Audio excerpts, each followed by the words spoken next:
We're waiting for you, Tyler. We Okay, just great. did the Adam Newman one, so you And I can go guess, ahead and do the rest. and I can do the air horn too, right? There we go. All right. Yes, please.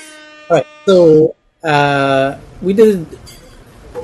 Here's the top stories for July 18th, 2022. The top story today is from the Washington Post. After Apple notified Thai activists in Thailand and human rights supporters in November they had been hacked, Citizen Lab confirmed more than 30 have been hacked by NSO's Pegasus. So, if you are a regular tech newser, you will remember 6 or so months ago, we read a headline that on one day, 6 months ago, there was, I think I shared this story from Thailand, that there were five, as I recall, Thai folks in Thailand. Well, let me back up. There's this thing called Pegasus, which is an app to hack your phone. It's made by an Israeli company called NSO Group. They sell it to governments around the world. And Apple has not been able to stop this app, the Pegasus app. However, they are able to discern when a phone has been compromised by Pegasus. So they feel an obligation to notify people if their phone has been hacked by Pegasus. So Apple notified five people in Thailand that their phones had been hacked and even told them which country had hacked the phone.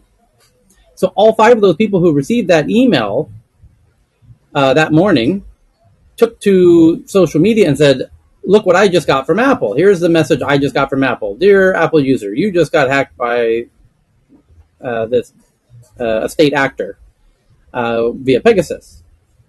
So all five on the same day. Now, maybe many more than five got that notice, but five of them shared it, revealing that Thailand has installed Pegasus on my phone because here's the weakest climax of all time. All five of them are kind of outspoken critics of the Thai government. That's kind of the punchline of that joke. So now you're up to speed. That was 6 months ago. Today, the headline from the Washington Post is now after Apple notified Thai activists and human rights supporters in November, back then, that's when we saw the headline, that they had been hacked, Citizen Lab now confirms that there's more than 30 have been hacked by NSO's Pegasus. So, as we assumed, the five who said I got hacked were not the only five who had been hacked. 25 other people also got that notification, but didn't share it on social media when they received it, like the five did back in November. That's what we now know. So there you go. And I believe at the time, back in November, when we read the headline of the five who revealed that they'd been hacked, I think I remember saying I suspect that it would be a lot more than that.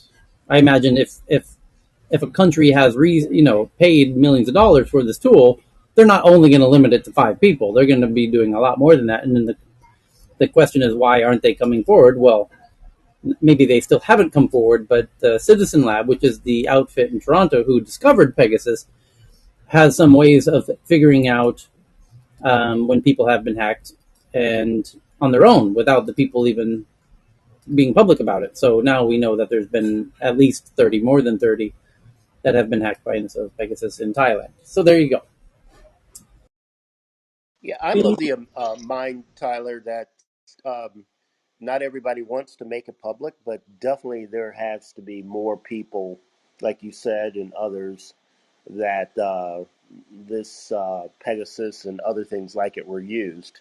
But there's plenty of state actors trying to track their people because they want to manage the risk of chaos and other things. So, very interesting. Yeah. Yeah, and why Thailand only? Um, It sounds it should be around the world I think because It was not only Thailand. This was widespread, and they were even Swedes Oh, you should have affected been by on this one. here a year ago because our when it first came out, there were so many clubhouse rooms because I follow a lot of India because I spend time there. But you should have been in the rooms from India relating to Pegasus. It was huge. Plenty of rooms here too. Yeah, that this is Pegasus is how Khashoggi ended up with his fate.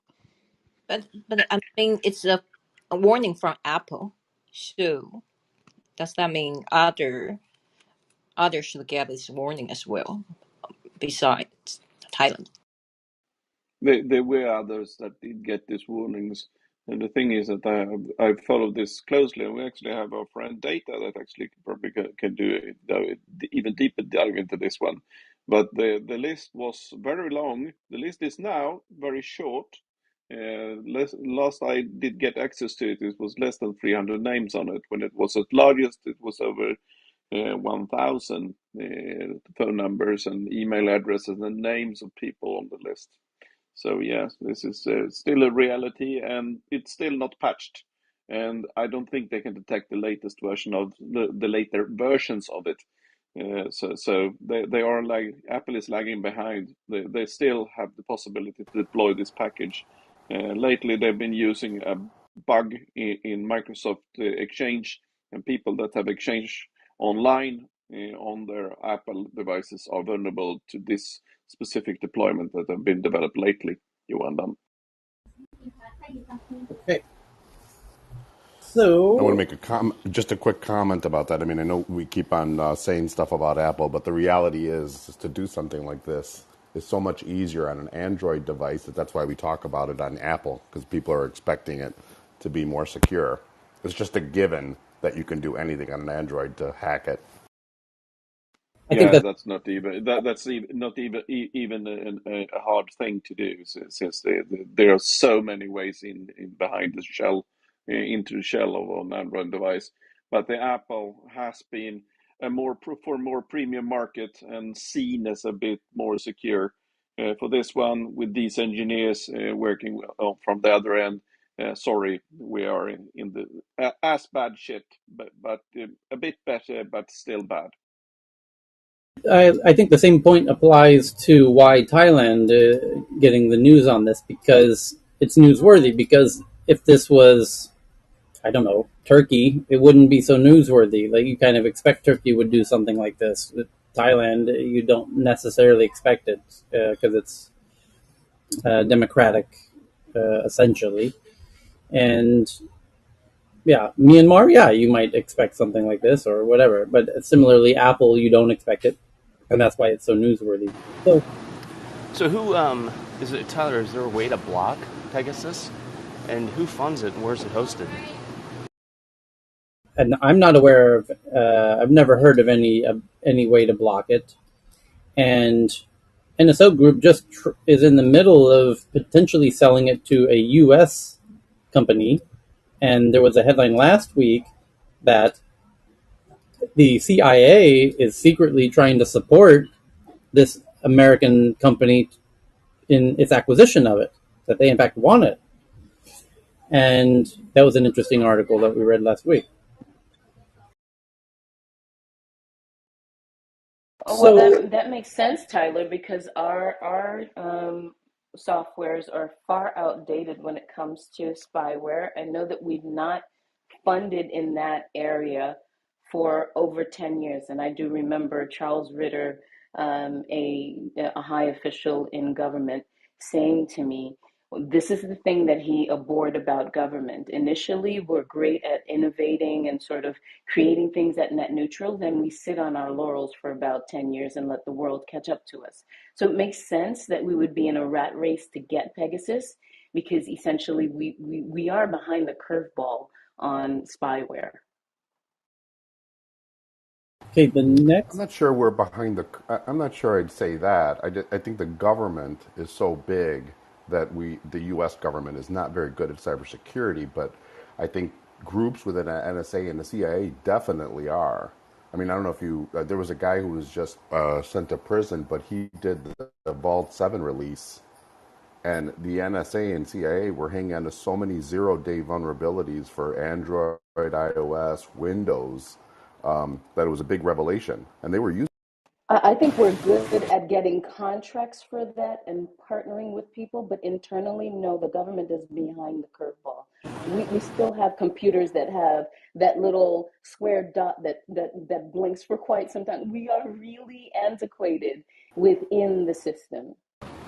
I would tend to agree with that. And there was an article that came out I think 10 years ago we had 57 or 55 contractors that worked with the government. We're down to below 10, and you would assume that that's easier to do business with. But in the startup community, Tyler, you probably know a little bit about this as well as folks on the call, it's been extremely hard to get our best and brightest around security and AI approved through the government in general. So that means that the latest and greatest technology we're not armed with. So I do tend to agree that we're doing okay, but the startup community that's trying to get one step ahead of our international friends, shall we say, we are falling behind the curve. Yeah, Okay. to dovetail into that, we tend to skew more towards contractual workers who are in sub areas such as like startup companies, women businesses. We don't necessarily go for the experience in the arena. And more importantly, the government's always looking at how close to net neutral can we get this item done. And that's the contract that will win, bar none, hands down. So that's when we start to price ourselves out of getting those experts that could potentially get us to par. We are very much behind the curve. Okay. The next topic is the Wall Street Journal story that Cheryl shared. The Adam Newman, the founder CEO of WeWork, has a new startup called Flow Carbon, and some other startups are also offering cryptocurrencies backed by carbon offset credits. I gotta say, I love the concept of that, uh, and have slowed product rollouts now amid the crypto crash. Investors rushed to startups offering crypto credits backed by carbon offset credits. Then the market's tanked. Yeah. Okay. Next is from New York Times. Andy Jassy has quietly put his own imprint on Amazon in his first year as the CEO, taking over for Jeff Bezos, making more changes than many expected, including a hands-on approach to lobbying, which all the big tech companies are very much involved with. And that's exactly why Jeff left. Jeff ain't got time for that nonsense when you have billions of more money than your great-great-grandchildren could ever spend in their wildest dreams. Why spend time with politicians in Senate hearings? No, no, thank you very much. That's a surefire way to scare away really smart people from their companies, is keep dragging them into Senate hearings. Do you So, think Jeff Bezos will run for president? nope, He told you that? nope. But I've had dinner with No, him a he's couple of times, and I can't imagine him running for president. Well, I would think McKinsey has much better PR than he does.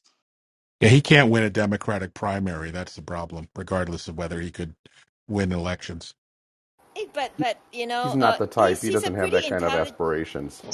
Yeah, he's a He pretty doesn't want that. intelligent guy, right? So if he can win the presidency, I think it's good news for America, isn't it? Our He is, goal isn't to elect intelligent people. according to the left, he's Dr. Evil. So, Well, I thought the whole point of what Larry Page said was that, government moves too slow. The industry, tech in particular, is the only way to make any sort of meaningful change because everything else is blocked by bureaucracy or administrata or whatever. So I think that's just a general culture in Silicon Valley. I don't think those folks would ever want to run for office. It's like counter to everything that they're doing, at least from what I understand.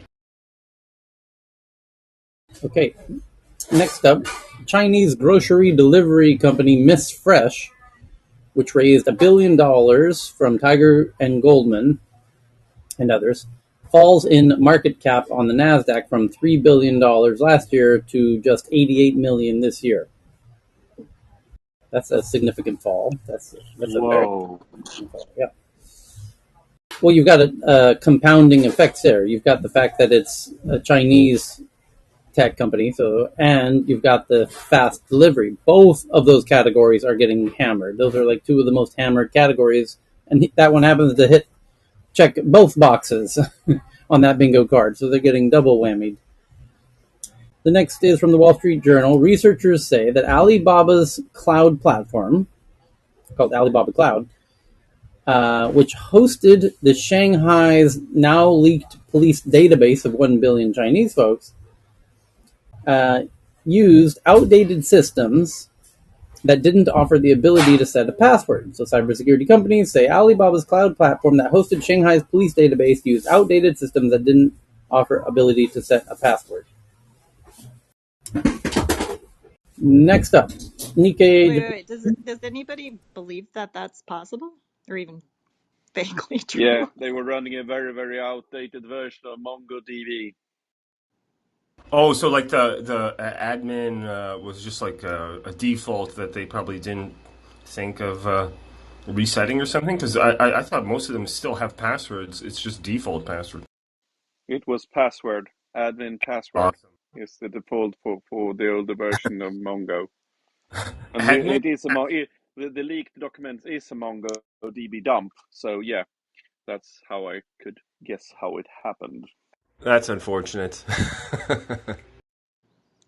Next up from Nikkei, $8.5 billion in VC funding was raised by Indian education startups from 2014 to 2021, with about half of that in 2021 alone as they vie for U.S. market share. Yes, and also precisely at the time when the Chinese government was cracking down and made it illegal to have an ed tech company in China, all those investors through a lot, no, not all, a whole lot of that money was instantly transferred over to Indian ed tech startups, as you can imagine, because they're in Asia and anyway, so you get the idea. Next story, Washington Post, a look at YouTube's strategy starting in 2019 of signing Twitch streamers with a network of creators that can simulate community and build its own game culture. Yeah, so YouTube feels correctly threatened by Twitch. It should, and they need to address that head on, and they are. And YouTube is getting kind of cut by 1,000 paper cuts from all sides because they're competing with TikTok and Twitch and, in a weird way, Clubhouse and social audio, and it's all sorts of different formats of media consumption.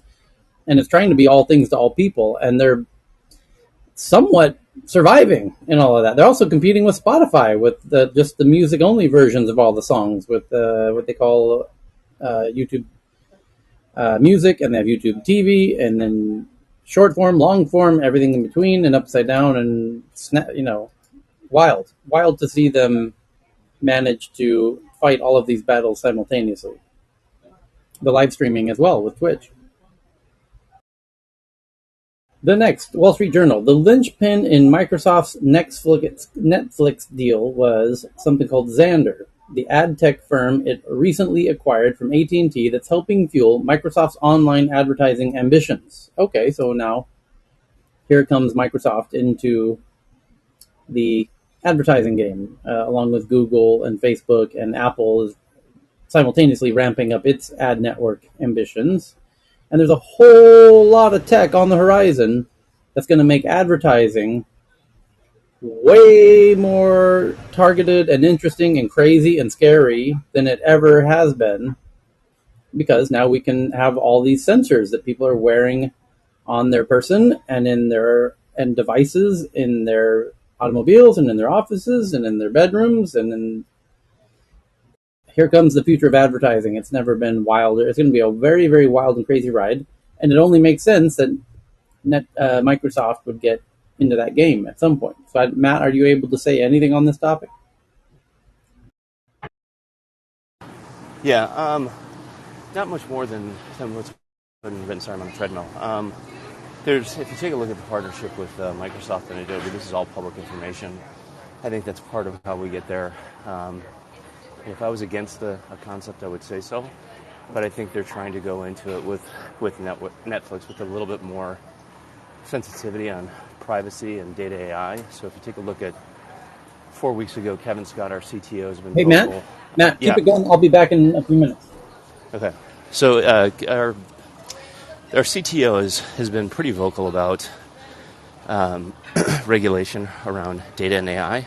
So I think behind that, anything that comes from a company such as Microsoft is trying to do that. Again, if you look at the Microsoft fundamental business model is You own your data, but when you start to partner with customers, what does your customer want to do with that data? I think that's yet to be determined, but I think part of the agreement is we're going to try to be tech for good around data and AI, whereas in other platforms, you do not own your data.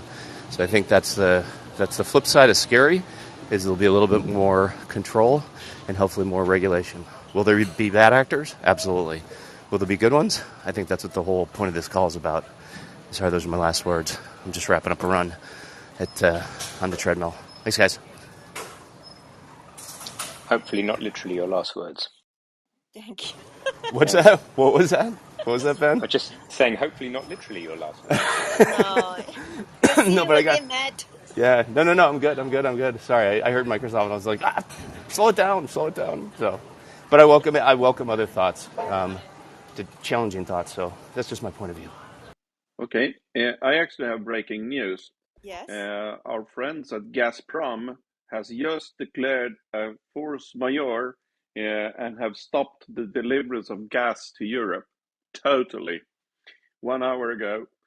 I'm looking at it on Reuters. So if you go there, Russians Gazprom declares force majeure on some gas supplies to Europe.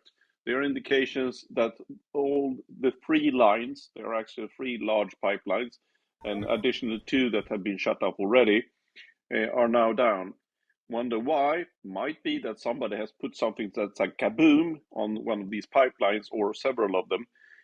So let's see how this unravels. Because if we don't get any gas from Russia at all for a couple of days, we won't notice. But within 2 weeks, the Europe will start running out of it.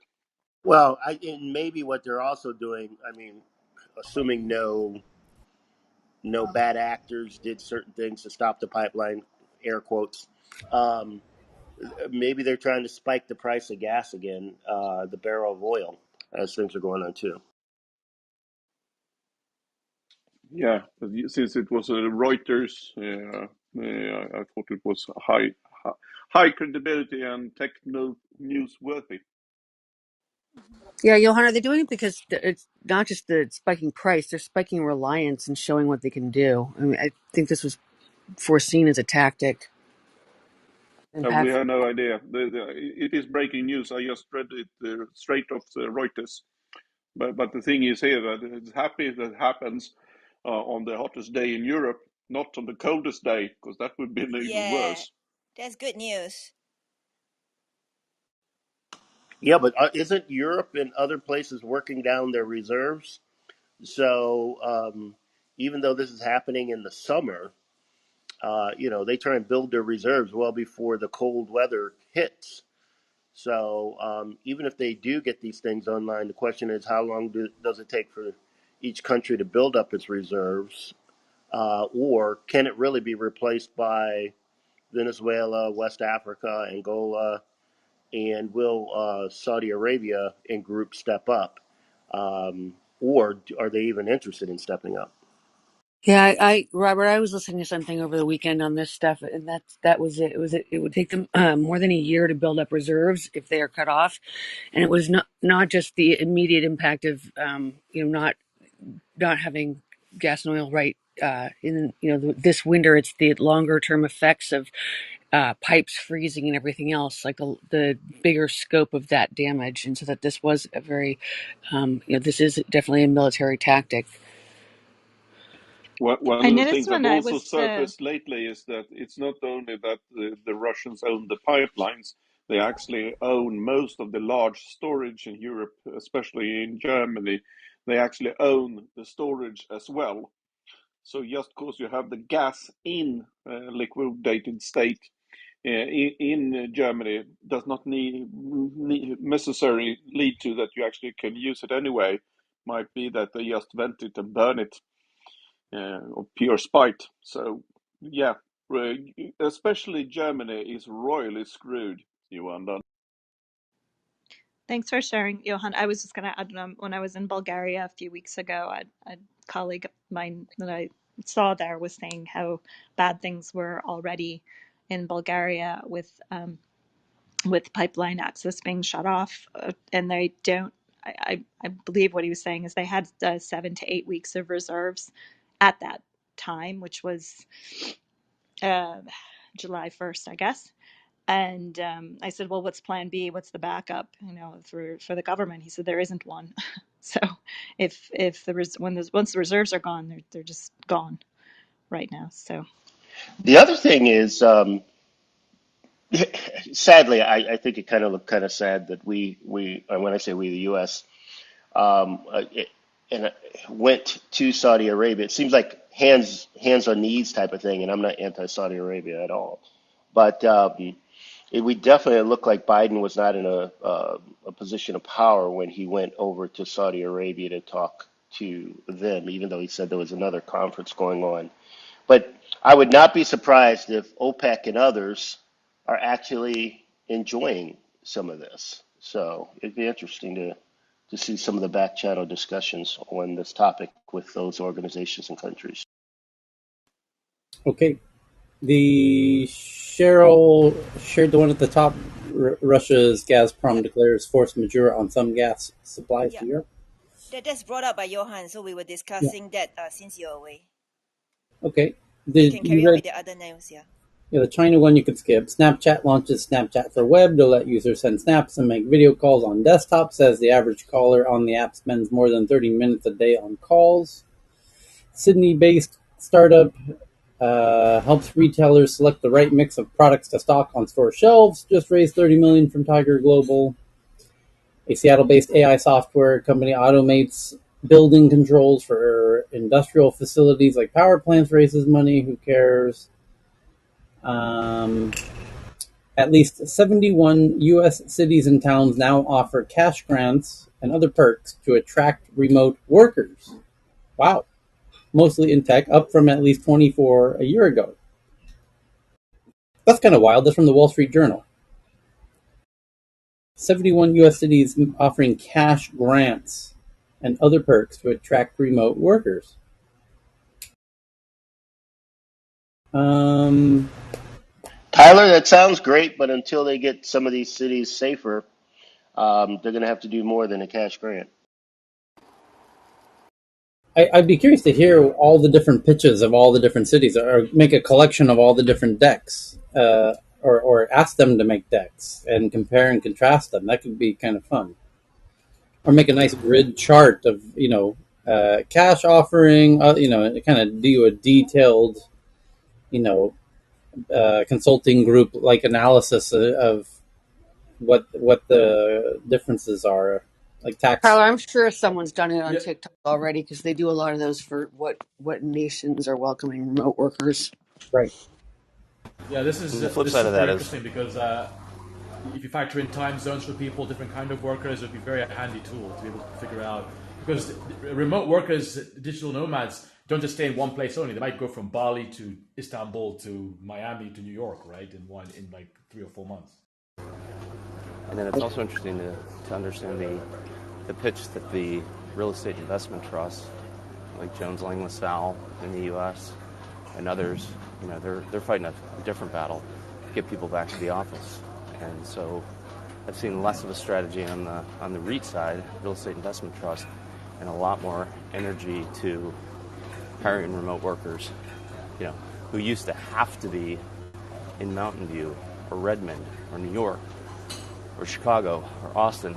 So I don't know what the REITs are going to do. I've yet to hear a good pitch other than rub a lamp and hope for the best. So I think that side they've got to convert into housing for first-time home buyers. I think that's kind of one of the only options they have. The other thing that we're seeing, and granted, Vermont was doing something like this, God, a couple of years ago, a number of years ago before COVID, offering little ticklers for people to relocate there. But I'm starting to hear more stories of small towns, and I'm talking about towns of less than 30,000, not really suburban either, that are doing something similar to attract these digital nomads to their location. So expect to see more of that. And let's see if that revitalizes some of our small towns and counties also. as long as they have the digital capability. Yeah, Hey, I don't know if go it's ahead. directly relevant, but you also have the $1 house phenomena in parts of Europe, Italy and Spain most notably, where these abandoned towns are trying to repopulate by offering $1 homes. Hey, this is Ken. I've been through commercial real estate downtown before. This is like I guess in the early '90s, and my experience with that is that the companies that have money, even if they don't have a use for the real estate, don't want to default because they think it's reputational damage. So they continue to pay for rent, or they pay it off, or they do something. But in terms of Silicon Valley and things like that, or Silicon Valley companies that have space somewhere else, the Googles, the Apples, whatever, they're not going to default. So the REITs don't have a problem. They only have a problem if the tenant defaults. Okay, so that may be a reason you haven't seen as much action at this point. They'll ultimately, yeah, when the tenant pays off the obligation, or they pay to get out of it, then they may have to find an alternative use for the real estate. But this is not going to be a situation where, hey, we've got tenants defaulting all over the place. It depends on who the tenant is, but if it's these high tech firms that have cash, then they're not going to default. Been my experience, at least from 25 years ago. In 2008, I had the opposite. We shut down some offices and obviously made good on all of our contracts. But we had big names that were also doing the same thing, and they basically just made an offer and said, "We'll give you this ticket or leave it," and walked away. So we had, because they were big brands, I think they got away. So that was my experience. I think there was a different liquidity environment back then. Here's what I see in Austin, because it is one of these hot markets, is Google just built another tower in front of another one of their towers, but I don't, that's a quote Google building, but if I understand it right, Google's the tenant and they've got the cash flow to support it. They're not going to default. So as long as the end owner of the food chain of the way it works here, as long as there's still belief in erecting another building and putting someone's name on it, as long as it's got an end buyer, they'll keep stamping them out here. And it's still kind of gross because you're right. Household formation, it can only happen in the distant areas, which is becoming more like Dallas or Houston, where the people coming don't know that these input costs to live here don't, they're coming from Boston or Chicago or New York or California, and they may not have calculated the fact that there's not public transit, there's not a healthcare system, there's not the values that they're used to, and it's weird because the people that have been here for a while are like, when do they stop building these towers? Because no one's going to work, I thought. And you see, but the fervor to chew on the real estate of Austin for investors, their appetite just is voracious. Well, I think another point of view, which actually blends Ken's view and your view, is if you go back in history and you look at the strip mall, and now I'm really dating myself, but let's just say that there's a Sears and a J.C. Penney, right? Two ends of the mall. I The knew you mall were going to was, say J.C. Penney. Put I it on know, the I fun know, rewards. it could be, I know. And now he If I wanted, really dated himself. What about Fulton? What about no, Fulton? I know. You got Dayton, Hudson, and Macy's. Thanks for the laughter there, Tyler. But if you go back to the mall, I mean, you could, even though the environment's different, people have bought the homes where they want to be. They've gone to Lowe's. They've added on the fifth bedroom or fourth bedroom or third bedroom. But in the meantime, with so much uncertainty, and I still think the commercial real estate is well behind. And real estate's the number one industry globally, so they've got to get it right. But they may just go, to your point in Austin, and say, we're going to give this building or these top floors to Google, and we're going to incent and market to their partners and their ISVs to come and have a smaller headquarters here. That's where we kind of had an opportunity and missed it, both from a timing and a financial perspective. But I see we're going to see a lot of really reachy, sort of desperate actions. And I think in certain towns like, Austin, which a lot of people are flocking to, and used to be cheaper, we're going to see that model. And we're going to see headquarters shift. And but we may see that where the anchor tenants of any kind of real estate model are subsidized. To Ken, to your point, they basically get the real estate for free, and then they just try to sublet all of the other floors to their partners or the federal government to build out their ecosystem from an HQ perspective. No, Ben, these are not my last comments, just the last comment on this topic. Thanks, guys. Okay, so next big topic is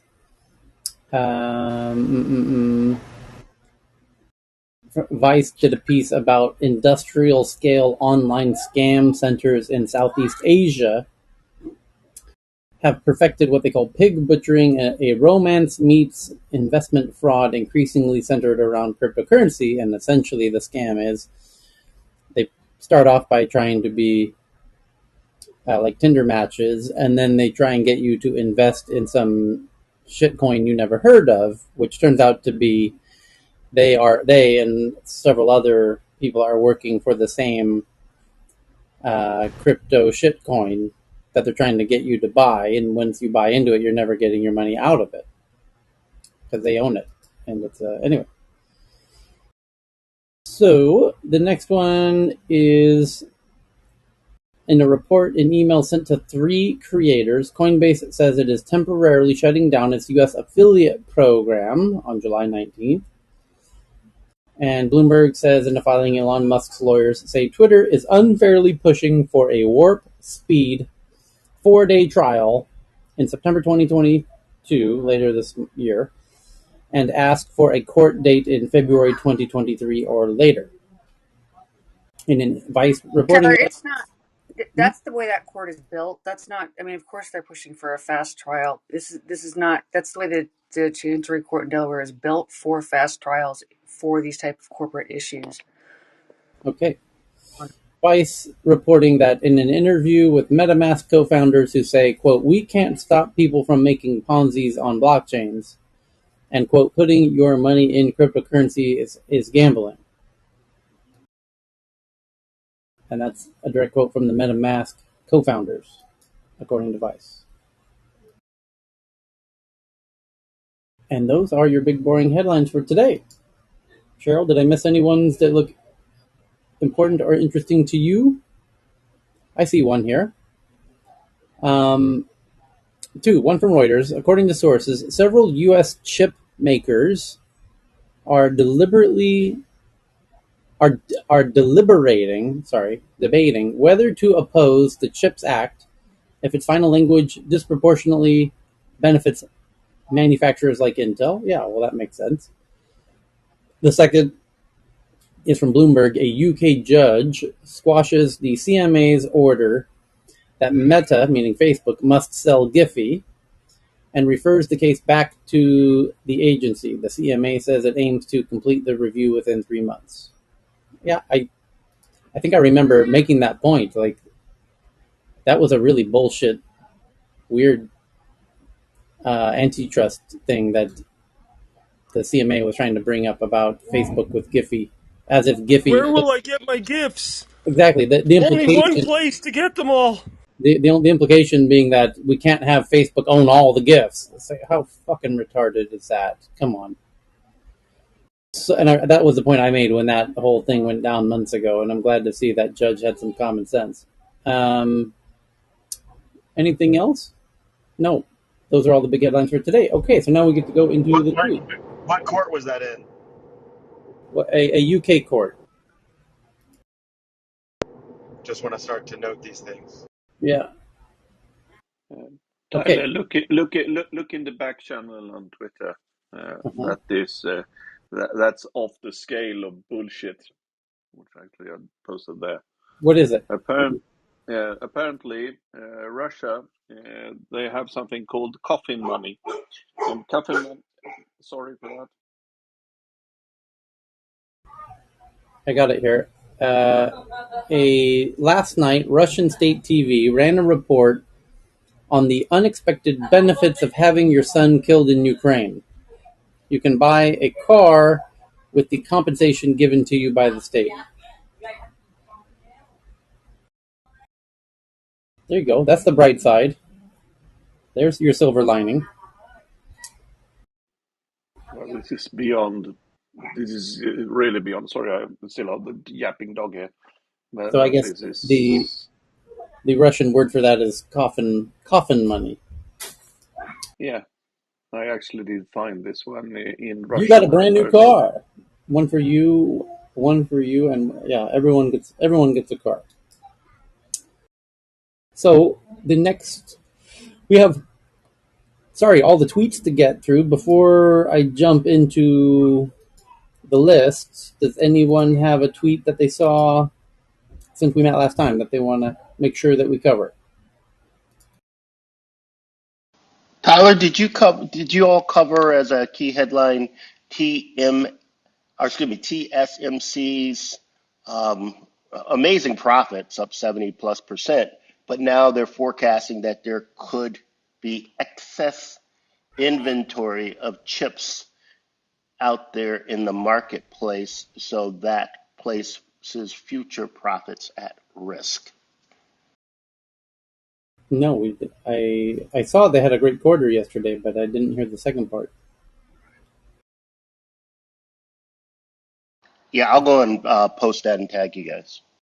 So Robbie just sent in one through the back channel that Amazon checkout. You know, Amazon has the Palm checkout where you pay with your Palm.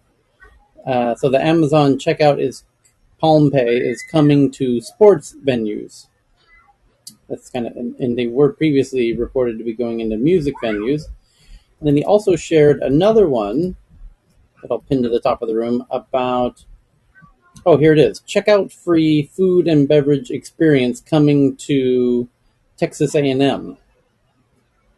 So Amazon's Just Walk Out technology and Amazon One, which is the Palm Pay, are slated to open this fall at a Texas A&M University at the Sporting Arena, which is a huge freaking sports stadium.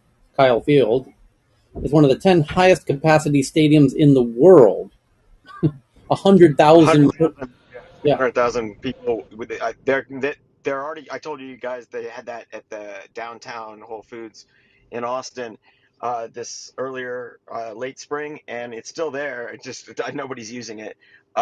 And Kyle is between Austin and Houston, basically, not directly, but that's or not Kyle. Kyle Field. Yeah. So there you go. Yep. So that's going there. Other tweets that people are twatting lately. I Bloody covered. hot in the UK. Oh yeah, there's that one. That's a non-tech topic that's worth discussing, I guess, briefly. Which is the UK is going through a heat wave. Is it 33 in London? Is what I heard. No, no, no. It's 30. Where I am right now, it's 38. Get Um, out. I yeah, it's read 38. But they are going up to 38. 41. 43. I heard It's 43. the entire Europe and All different UK. numbers, but yeah, about 40. Yeah, Wow, Yeah, you 37 got 38 right today, now, it's according forecast to be to. about 40 tomorrow. 102 Fahrenheit. Yeah. so you got Yes. Spain and Portugal dealing with 40s too, so that's very unusual. Oh, so right now, by the way, it says it's 37 today in London and it will be 39 tomorrow. Yeah, it's even, I think the warmest ever it's been in the UK is in Cambridge, which is near to where I live. And it is currently 38 right now up there. So, yeah, probably break all time highs again. It's all right inside. It's fine. I mean, it's pretty warm outside. I've been doing experiments. I should probably do a blog. I've been outside with lying under a wet towel in the shade and in the sun. And remarkably, it's a lot cooler under a cold towel, a wet towel rather, in the sun. So that was a cool discovery, literally. Tyler, I just pinned on top. UK heat wave. Cars burst into flames and runway melts as England nears 43 degrees C record. Is that true? It always looks worse from the outside, right? National state of emergency, UK heat wave. The reality is, most people I've spoken to are sitting at home and they're perfect, or work, or whatever, and they're perfectly all right. But yeah, it's a bit warm. Well, there was a bunch of people. I think it was Spain that passed away, right? Was it Spain that had that heat wave, and a bunch Yeah. of people were just unprepared with the, I guess, infrastructure and other things. And given that COVID is still, in the I don't know, wave, I plus one wave, it's also that heat can be a huge factor in terms of I guess any sort of cardiovascular issues that you may have. So, if you have some sort of heart disease or something like that, a heat wave can actually be quite dangerous. So, please do take precaution. It's something that you might not notice right away, but it can get you in a few minutes. So, if you have old people in your area or your neighborhood, make sure to check up on them if you get a chance. If you're so inclined, it might save their life. Thanks. And on the cold capitalist side of things, if you look at the marketplace, I'm assuming suntan lotion and various other things and swimming suits are going to start selling like hotcakes in the UK, right? But the one watch out also on all this later on is people need to watch for skin cancer. Good news is the Japanese love to soak in their ofuro, and it's usually 42, 43 degrees Celsius. Important thing, yes, to stay hydrated and to be under shade. Bring an umbrella around if you need to with UV card.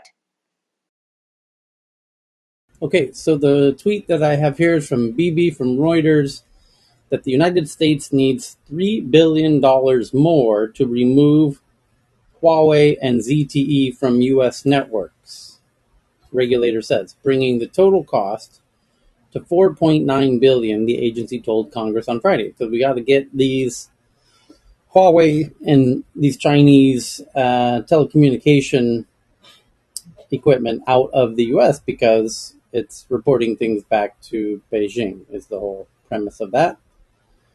Lawmakers pushed the FTC to clean up the VPN industry.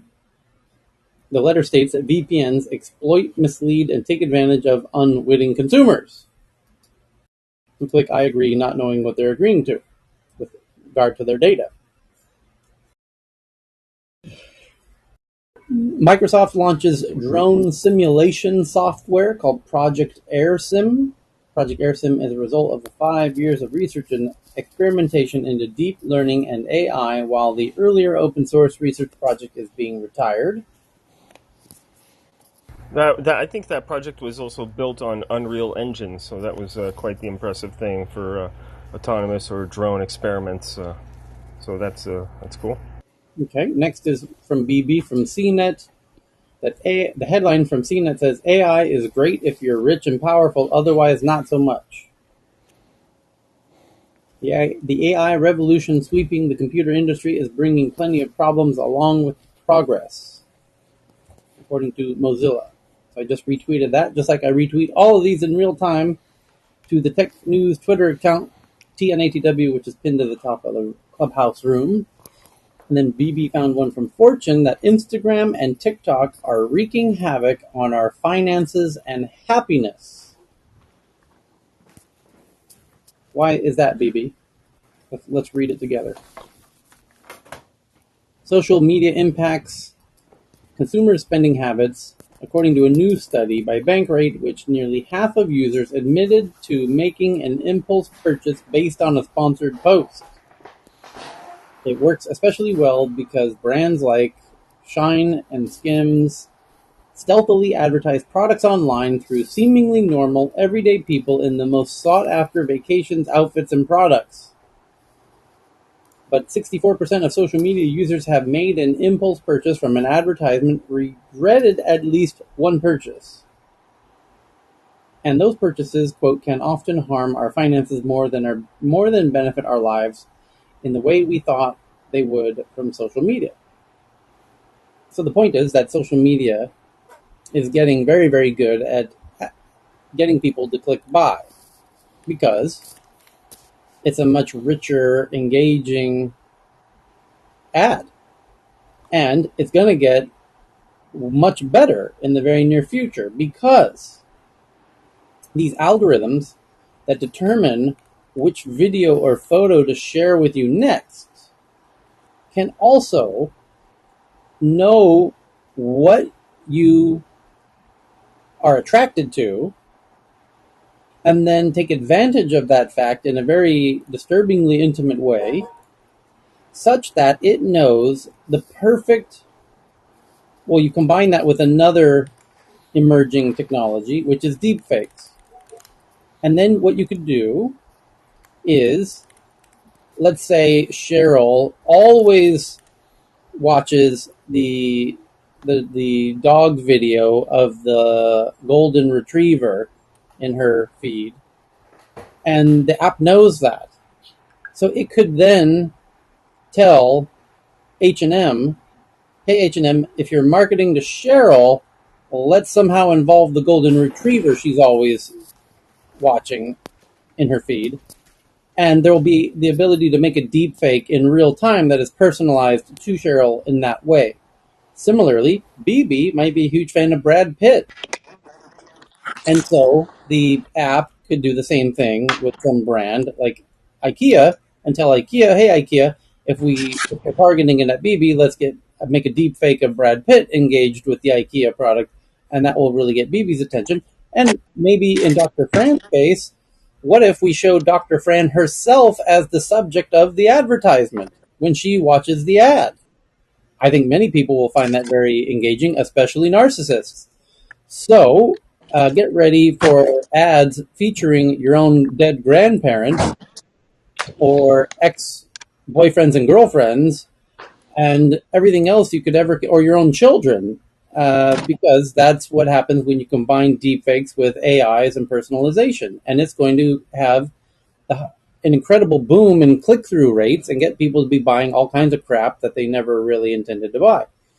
Hey, Tyler, I So, think that's a bit more futuristic. I think what's in the nearer term with this is that as those algorithms are so personalized, the For You algorithms, right? So you're getting, so this advertising is highly personalized and highly targeted to people. So it's not necessarily that you're going to have a deep fake of your boyfriend selling it to you. It's that if Cheryl watches all those canine Instagrams, they're going to be sending her anything. The ads are going to be much more focused on her lifestyle. So it's not, if she doesn't already buy IKEA, it's not going to be IKEA getting a new customer. It's going to be stuff that she is closer to already buying, getting much more targeted to her. So it is playing in with that. And I think is that the native advertising where they're using, it looks like it's real people. And again, a lot of these influencers aren't going by standard FTC guidelines. I mean, they're doing pretty well with them, noting that they're sponsored, but there's a lot of them that you're going to have that with the social shopping as well, where you can just well, click on what everyone's check this wearing. out.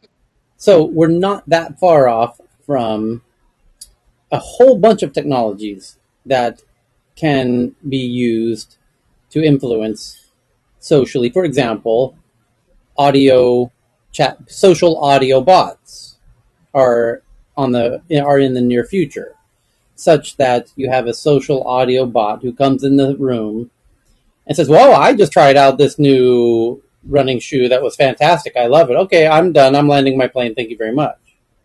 And then does that at scale, and it might intentionally be entering a room and intentionally targeting Cheryl, for example. And you could make ad campaigns that do exactly that, that are 360 ad campaigns. I want to target Cheryl on all platforms, and it happens to be, I know she's spending a lot of time on social audio, and I know she's interested in shoes, and that's probably the best way to get the conversion. And watch out. And by the way, because there's a bunch of Clubhouse clones out there. Some of those clones, and heaven forbid, even Clubhouse itself, might even be in on the take of that. That might be how Clubhouse ends, or their clones decide to end up monetizing the platform, is by enabling precisely that. So here comes a whole new era of advertising, unlike, that is empowered by these new technologies that are on the horizon, and the real power is when those technologies converge. It's the convergence of the micro targeting with the deep faking and the AI bots and all of it together is what's going to make it really truly, Yeah, you know, but that is interesting. what Europe and other countries are Right? trying to prohibit Amen. is that kind of tracking. Yeah, I would say the EU is quite unique in being out in front to disarm that. Yeah, good point, Well, Francine. Tyler, you stepped away You Yep. stepped away for a couple of minutes. I don't know if you heard, but there's a lot of that tenor in the U.S. in terms of federal government and our Right. CTO calling for regulation. So, not sure if you heard that, but I see that growing momentum, and it's kind of like it's lessons learned from all of the lost decade. I think it was the New York Times posted about we squandered the last decade on social media because it's all been about over advertising. You're the product, things we know, but we don't actually psychologically process until you see the output on it, whether it's your kids' isolation, your intent to purchase is not genuine. So anyway, I expect more on that. I'm not an expert, but I do expect that to become a growing trend around data and AI Yeah. regulation. Yeah. The I next one. consult to an ad tech company, and we have a lobbyist on for to keep up with those kinds of things. And I agree with you.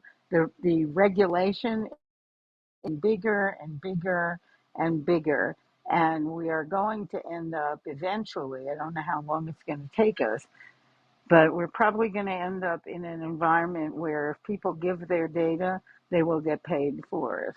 And that kind of retargeting, although brands love it, consumers hate it. And so it is going to stop.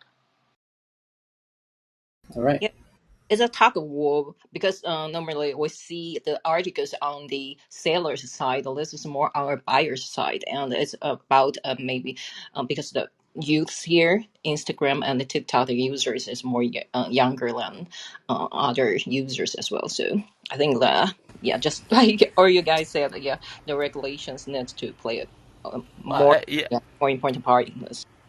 I See, I agree don't with think you, it's. Vivi, and Dr. Fran. The user, regardless.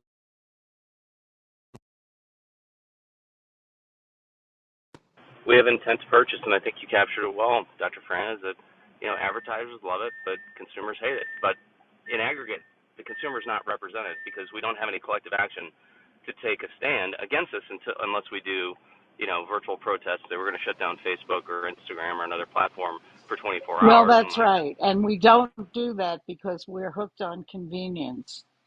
So I suppose that's probably true. And Dr. Fran, I hope you don't mind being confused with me. And Dr. Francine, that's one of the most Never profound. in the least. Never I, in the least.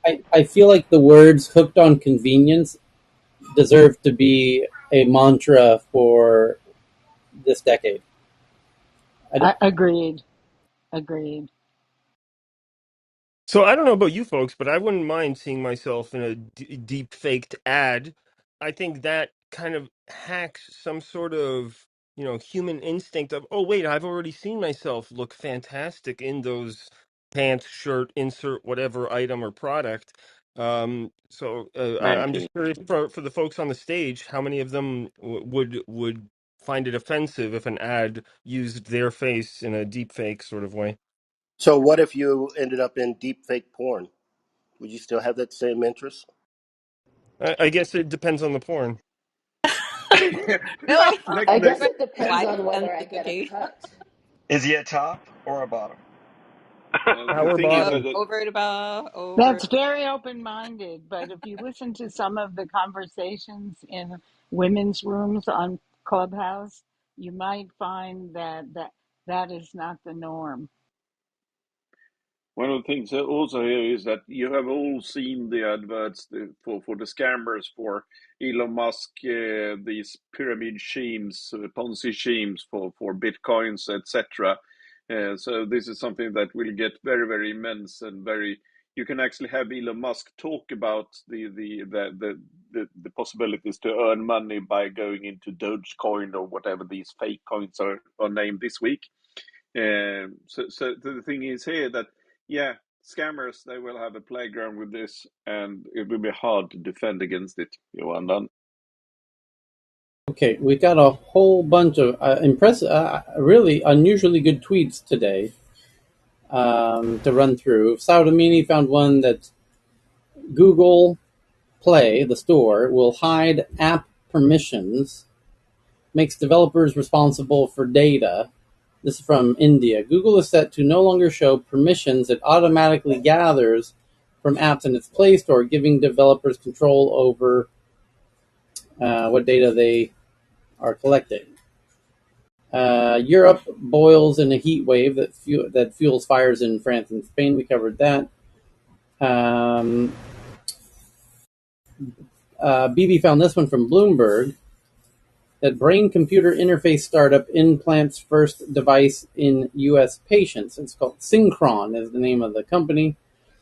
Synchron's procedure will help an ALS patient text by thinking, in a major step forward in a nascent industry, with the Brooklyn-based company recently overtaking Musk's Neuralink. Texting by thinking, while you're driving. And although we won't really be needing that, will we, if we're doing autonomous vehicles? But anyway, I wonder when we can do shopping by thinking. The next is from Saudamini, that China to launch first solar probe in October. China will launch in October its first solar probe, which aims to study the relationship between the solar magnetic field, solar flares, etc. And U.S. researchers produce COVID antibodies using hen eggs. A team of researchers in the U.S. has produced antibodies to SARS-CoV-2 spike protein in hen eggs. Yeah, because that's a lot. You should be aware We that used to actually develop flu that way. making vaccines, you usually do that in eggs. Yeah. The vaccines for the swine flu was all made in hen eggs. I have no idea how they made the ones that the Pfizer vaccines that we've taken, all of us have taken the lately. But vaccine has been produced before for several of the other flus in eggs. So yeah. Historically, through eggs. That's historically how we've always done it. Yeah, but I think the point here is that the infrastructure that already exists for poultry, like for chickens or hens, that can be used to make vaccines for humans. That's great because that offsets a lot of infrastructure and other things. And it was kind of uncertain a few months ago, if I recall correctly. I believe one of the researchers came to one of the clubs here and talked about their research. So it was quite interesting to see. Hey, look, there's this low hanging fruit that everybody missed, and it turns out to be a chicken with the vaccine. Okay, next tweet Does is... that mean that eating one egg a day will keep the COVID away? No. Hey, there you go. That's a great that industry should use that. Yeah, but make sure you pay Cheryl for that one, guys. But some ask vegan ask if it's the vaccine is developed from the eggs. Is it a vegan or not? None of the vaccines that we ever take are vegan. I just want all vegans to know this. We Yeah, cultivate them in eggs. a totally wrong concept of that. Yeah. Okay, the next tweet I have is from Saudamini, that the Netherlands is fining Binance for 3 million euros. The Dutch central bank How many described... countries is that now, Tyler? We've got to run a count on how many are fining Binance at this point. Yep, Dutch central bank describes Binance infringements of the law as very serious and is now fining them for 3 million euros. And Google is fined $390 million in Russia for not deleting banned content.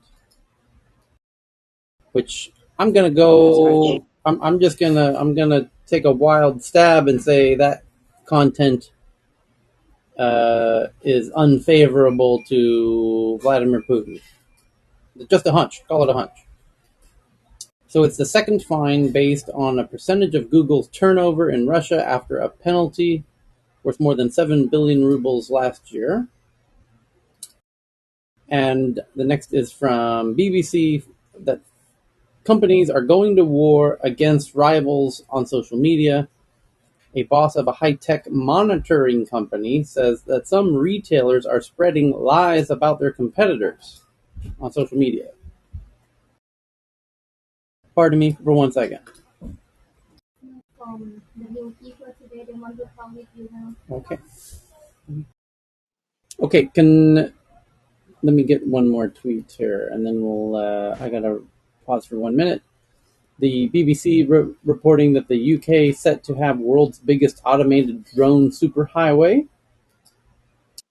And Mahogany, who I haven't seen in a while. Good to see Mahogany tweeting again.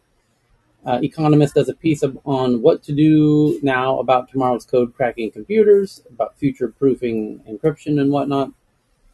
And the BBC has one that young people cut back on video streaming services. The rise in the cost of living has led to more people cutting their subscription services. Has anyone on stage cut any of their subscription services? Do me a favor, install for the next couple of minutes. I'll be right back.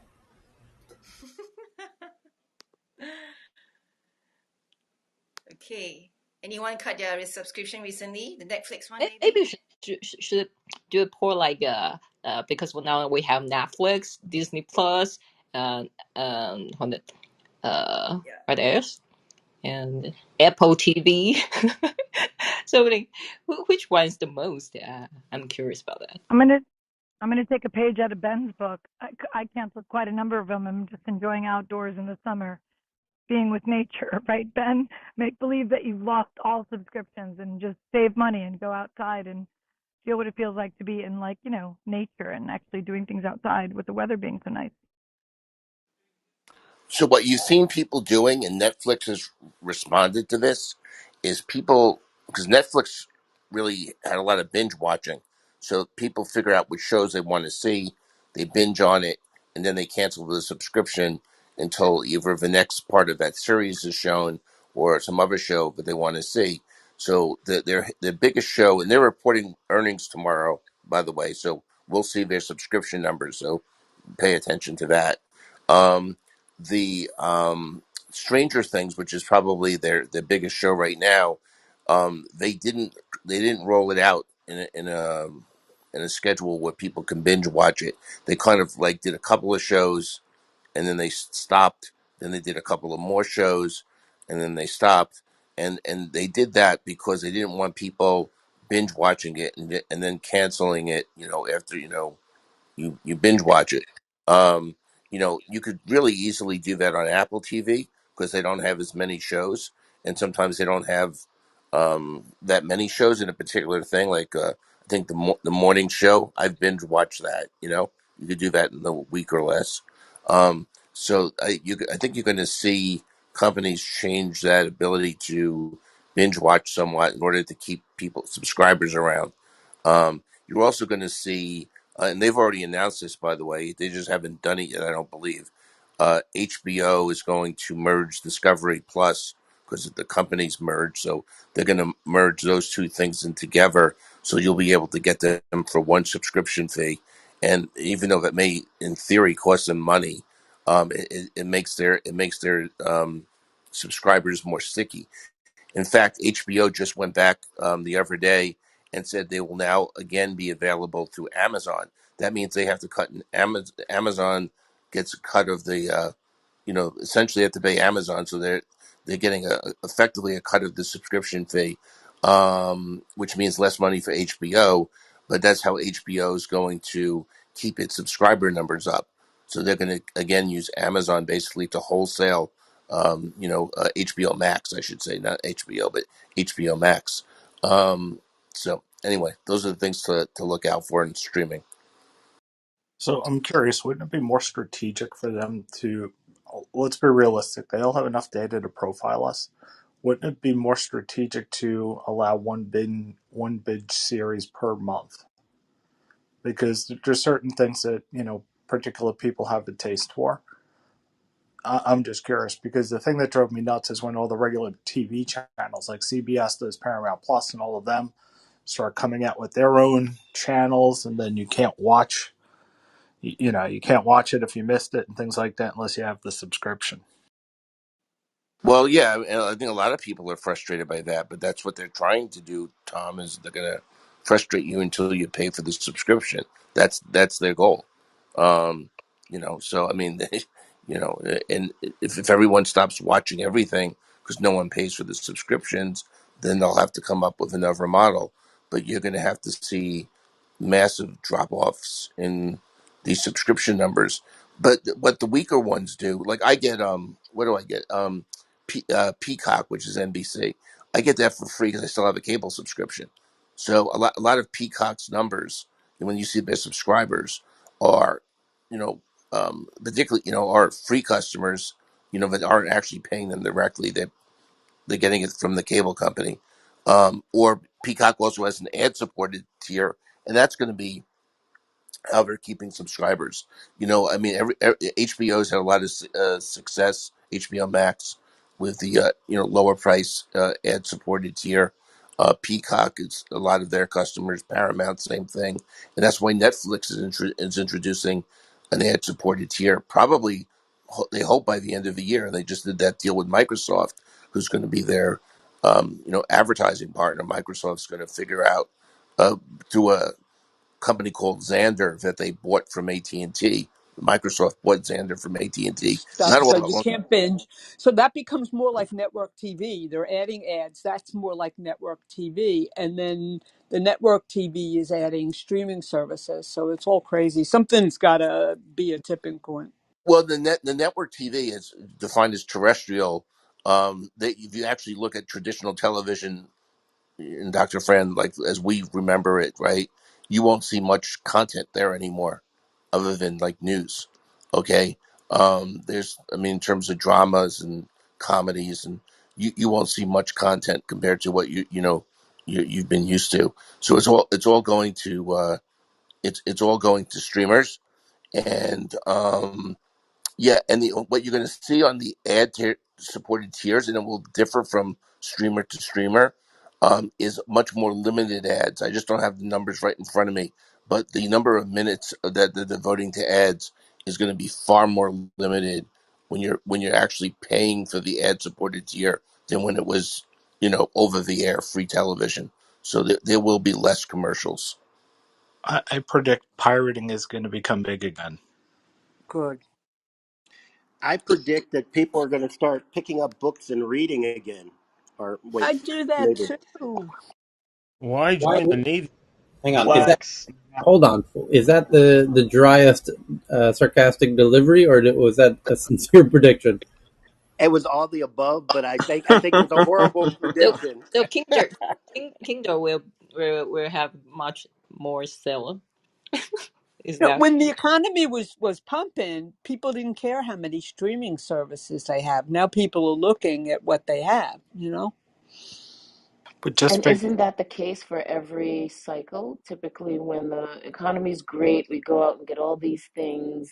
And the moment there's a downturn, people start to look at how they can truncate their usage and reduce their spending. Well, a streaming service is about the cost of 2 gallons of gas. So Well, and because even streaming Hulu, if you pay for it, has ads. Well, Well, if the ad targeting gets better, as we were just discussing a moment ago, then you conceivably they should be able to make more money from ads. The ad network will get more articulate, and then it'll be more valuable, and then a lot of services could switch to purely ad based models. Go ahead, Ken. yeah, I was going to say Hulu's number one cheaper than Netflix for that reason. And the other problem they're going to have is, depending on, even like a lot of the content on Netflix, when they commission these things, the scripts are written in a way that don't really make ads that easy, because when you knew something was going to go on an ad supported platform, and you knew there's going to be 20 minutes of ads in an hour or something, you kind of write and think parts of the script to allow for natural breakpoints. So you may actually see Netflix actually just run some ads at the beginning of a film and at the end of a film, and maybe nothing even in the beginning of a film. And instead of having them roll into the next, thing. So it's going to be interesting. Um, but we've already seen the piracy. The piracy is just defined as password sharing, and that's massive already. You know. Well, What I would like to see Netflix do is, because this is what a lot of my favorite streaming. First of all, I remember being a child and my parents complaining about the $300 a month cable bill. So all y'all complain about streaming are tripping. Anything less than 150 a year, or a month, you're killing it. But I have HBO, Showtime, Funimation, Crunchyroll, Paramount, Golf TV, Disney Plus, Hulu, ESPN, Netflix. I have a shit ton of streamers. And what I will say is, what I like about most of my streamers is that they're annual. I pay for Disney Plus, Hulu, and ESPN in a package that's $70 once every year. So that's great. Golf is $50 a year. That's great. Paramount's 50 a year. That's great. I like there's this one day at the beginning of the year where I cough up like $400 and then I never pay for anything again streaming wise other than HBO and Netflix and Showtime. I would like to see those guys jump on the annual package wagon just as well. I don't think they will because enough people pay for those things on a month to month basis, but for me, I feel like the annual just get it out the way at the beginning of the year deal.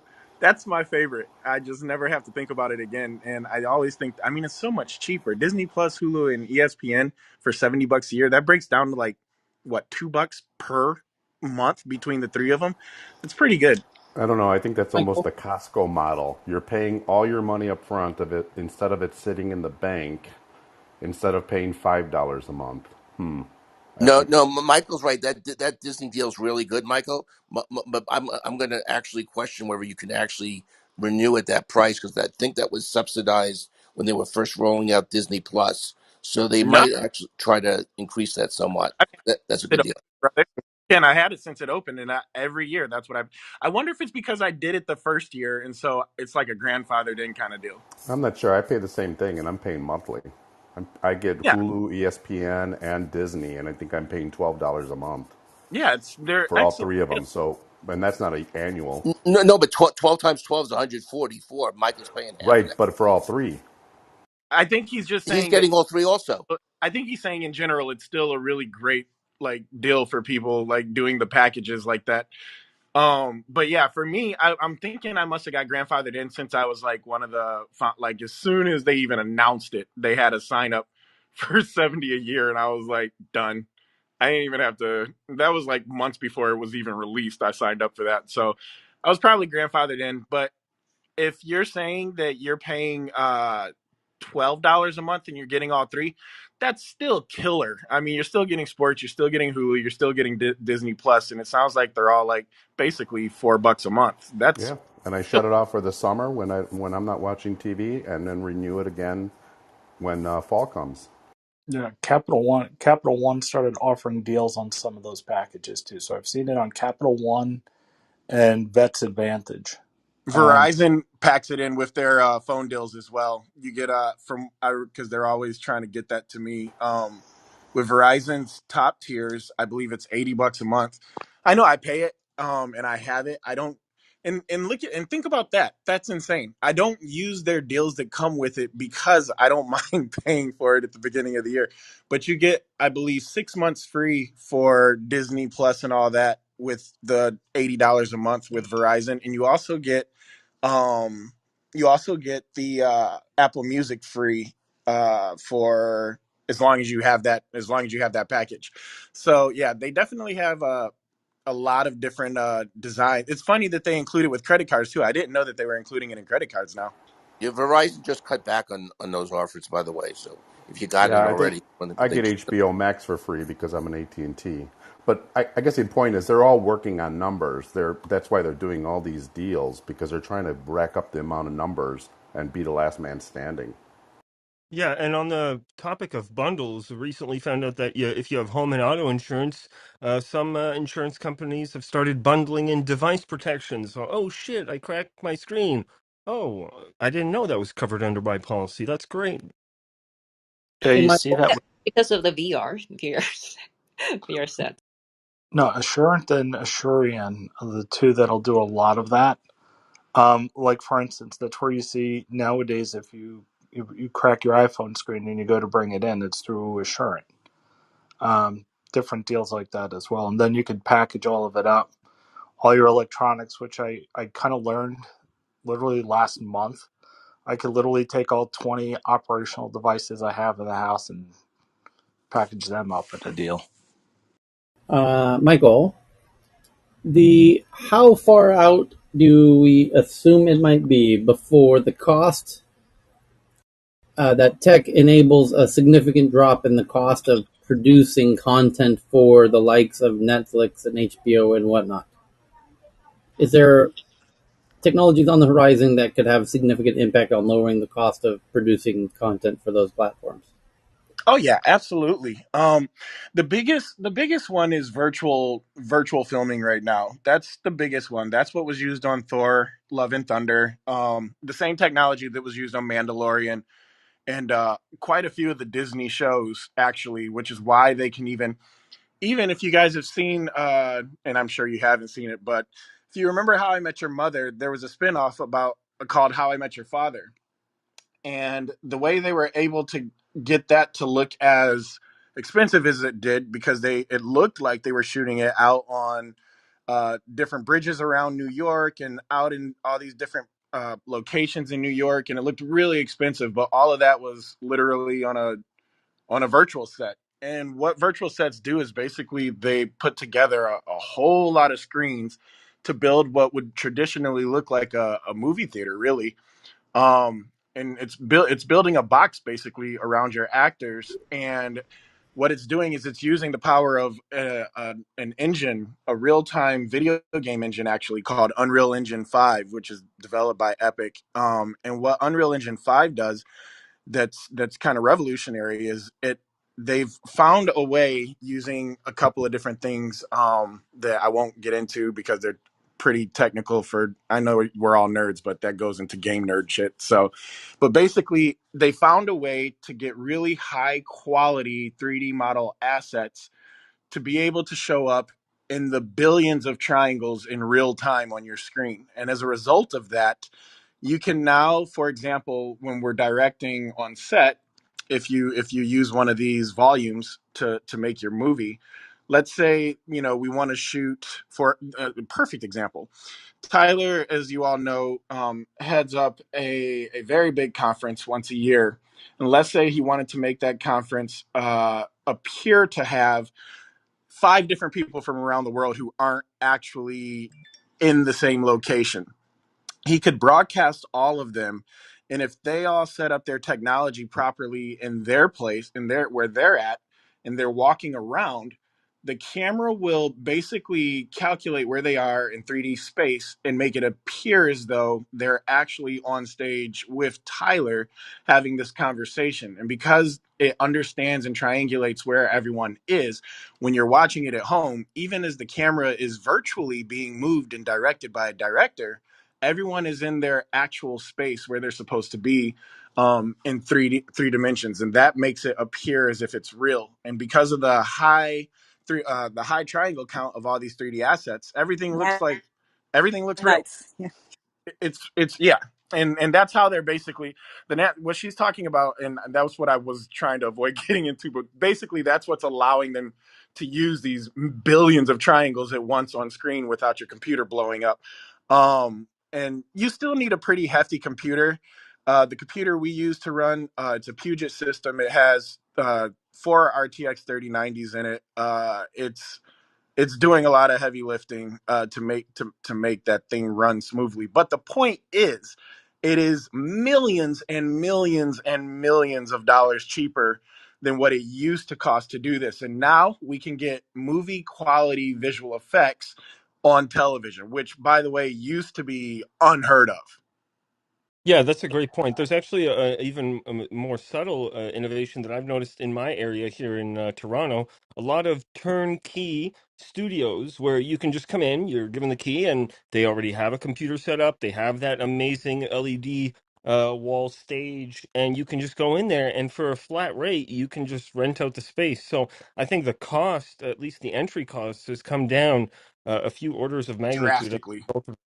Yeah, but let me tell you, it's going to be so many years before you see these reduced costs come down to reduced subscription prices. The reduced subscription prices are these package deals now are just an effect of how many streamers there are until some of the streaming services, basically say no more and they drop out. That's one issue. Disney lost, I think I just looked it up, it was like $887 million on streaming just like last quarter. Okay. So I mean, there's still a lot of money because it's not just the technology, it's the writers and everything else. But the other thing to keep in mind is that you've had a lot of acquisitions and mergers in this space that were debt financed. Okay, and they're basically buying out historic libraries. They're buying out, the original Star Wars and all its sequels and prequels, right? All of that. All right, that stuff's already been filmed, but they had to pay to buy the Star Wars library. They had to pay Marvel to buy the Marvel library. Okay, and they're going to be paying for that for a long time. So their ability to drop their prices to reflect savings they get in filming going forward. There's going to be a time lag before you ever see that, if you ever do, in a lower bill. I don't think it's going to reduce the prices. I think it's just going to be the same phenomenon that happened with games. You're going to get AAA titles or productions for the cost of B movie productions. I would say it's almost that large of a jump. Whereas a few years ago, you would require a few hundred people. Now you can do this with a team of maybe 10, 20 people and pull it off, and it actually doesn't look that bad. It ages quite gracefully. So. It's I'm not sure if it's a downward pressure on the streaming price, but for the production, that means at least there will be more content. So perhaps there will be more shows, and so the streaming services can maintain their prices, but just offer more content. I wonder about how Dolly 2, which is one of the hot kind of topics on the social web. Incredible. Because, yeah, super incredible, super impressive. I haven't met a person yet who isn't just blown away by what it does.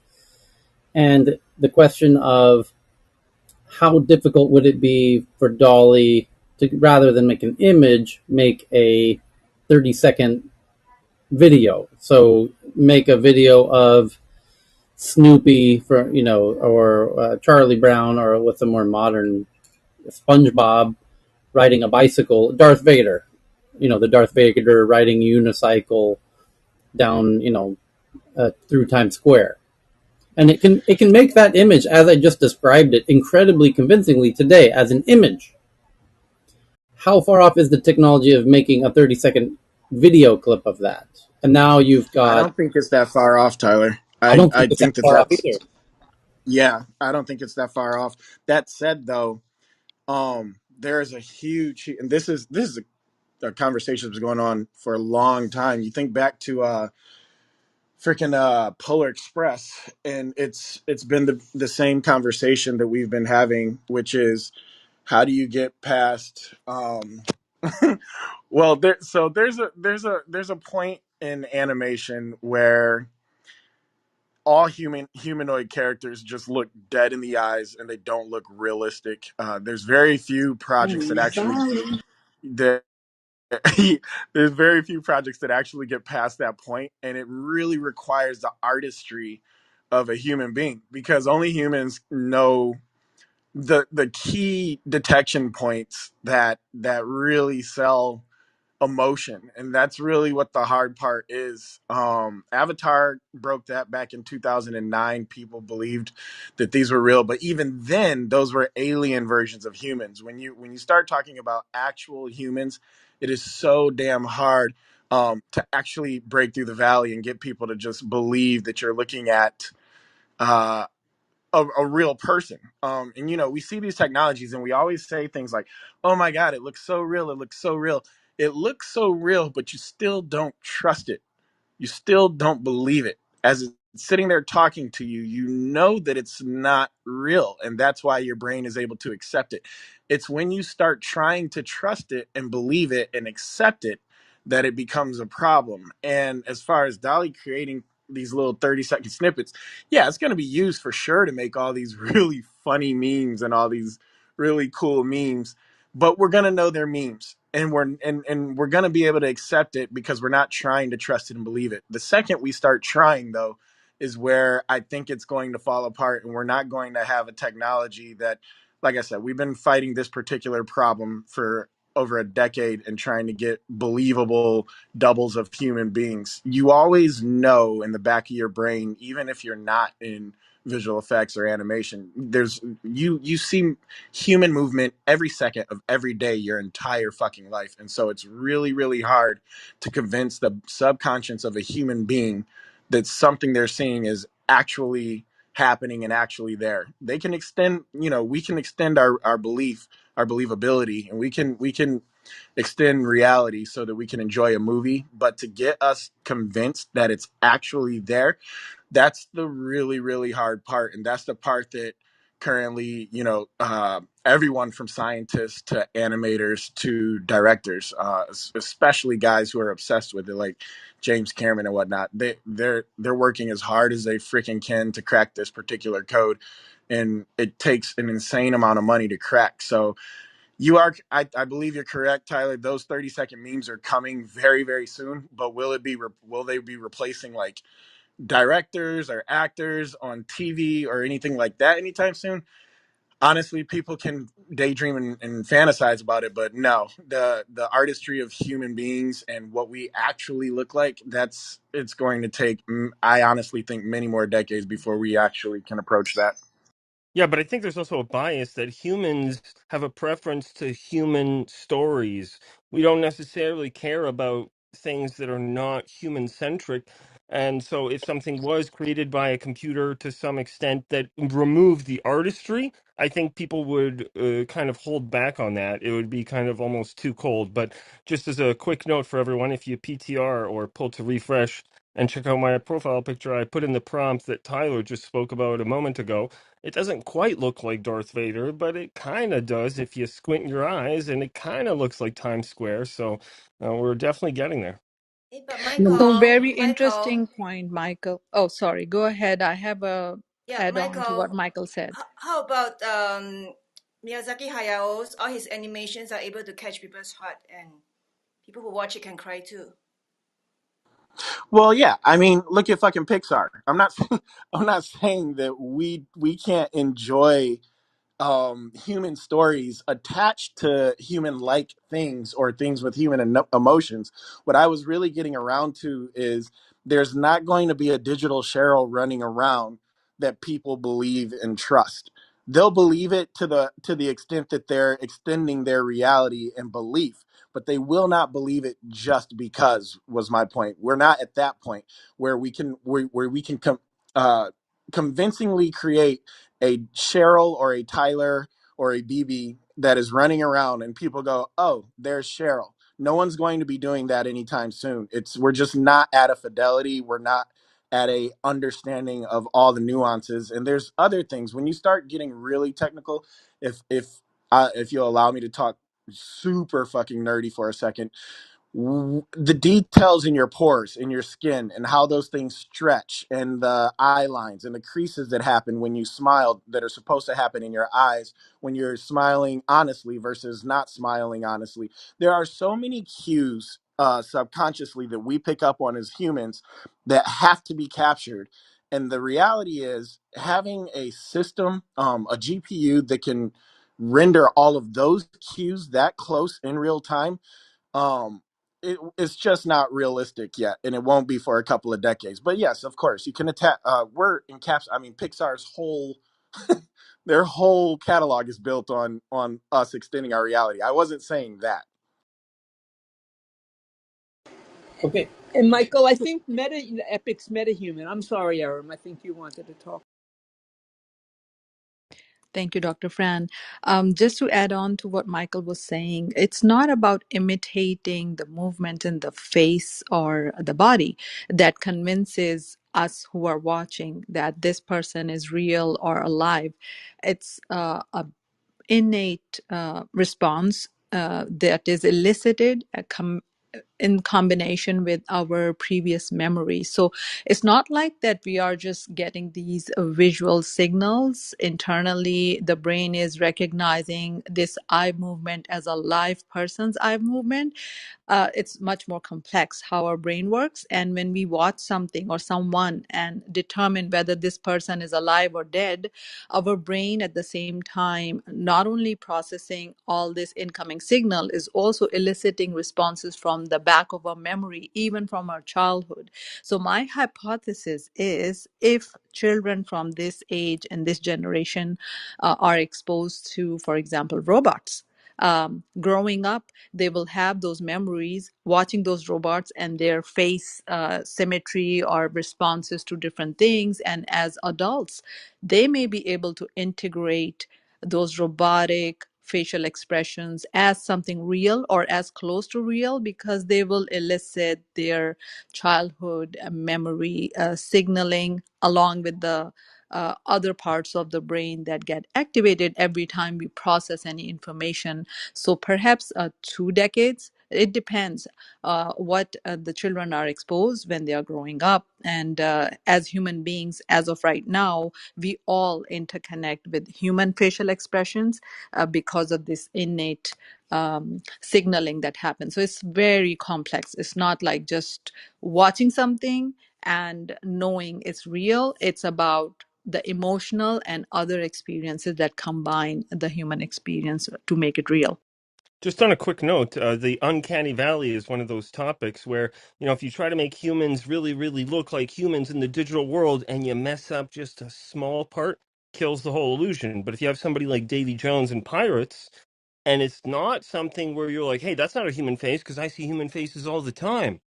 If it removes itself a little bit from the human centric perspective and you can create a new character and add some artistry, that suspension of disbelief can occur and actually be quite profound for storytelling. In fact, Corridor Crew or Corridor Digital on YouTube did a piece about this where they compared Davy Jones and the Scorpion King with Yeah, those are buddies of mine. And yeah, yeah, yeah, you're and, right. But that's yeah. the thing is to get across the valley though, Io.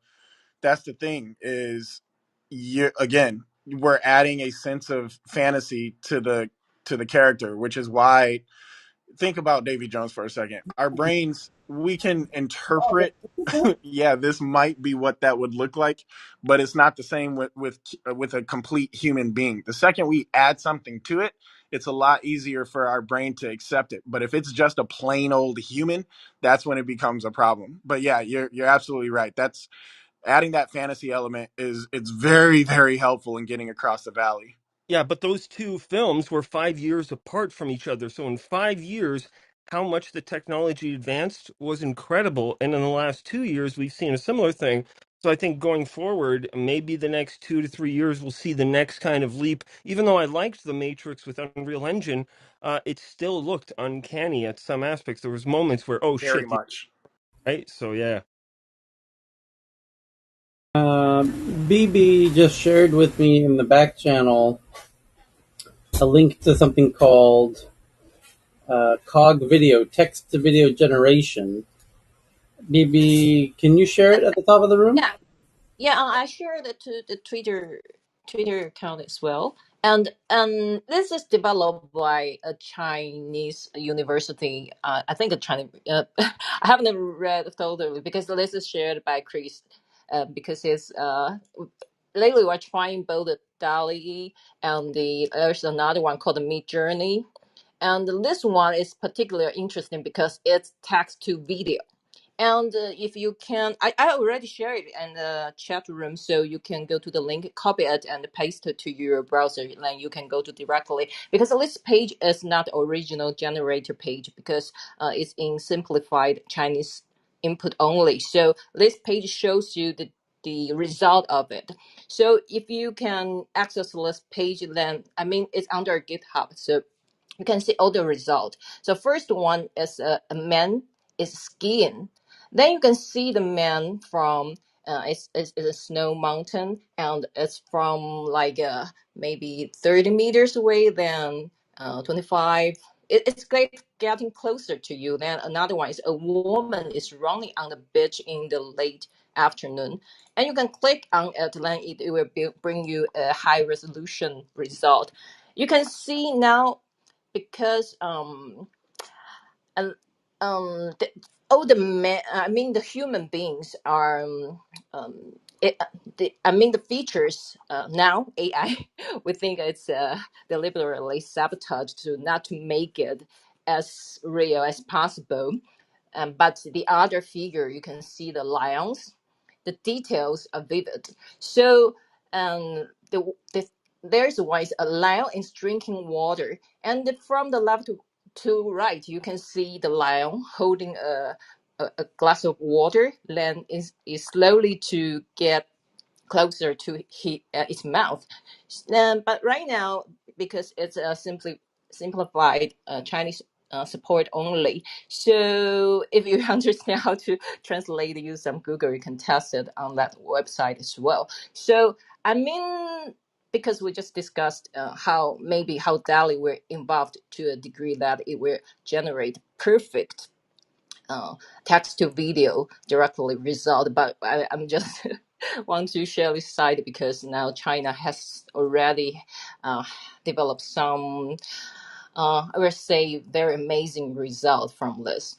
Um, but I think because people right now we don't want the deep fake problem to cause social problem.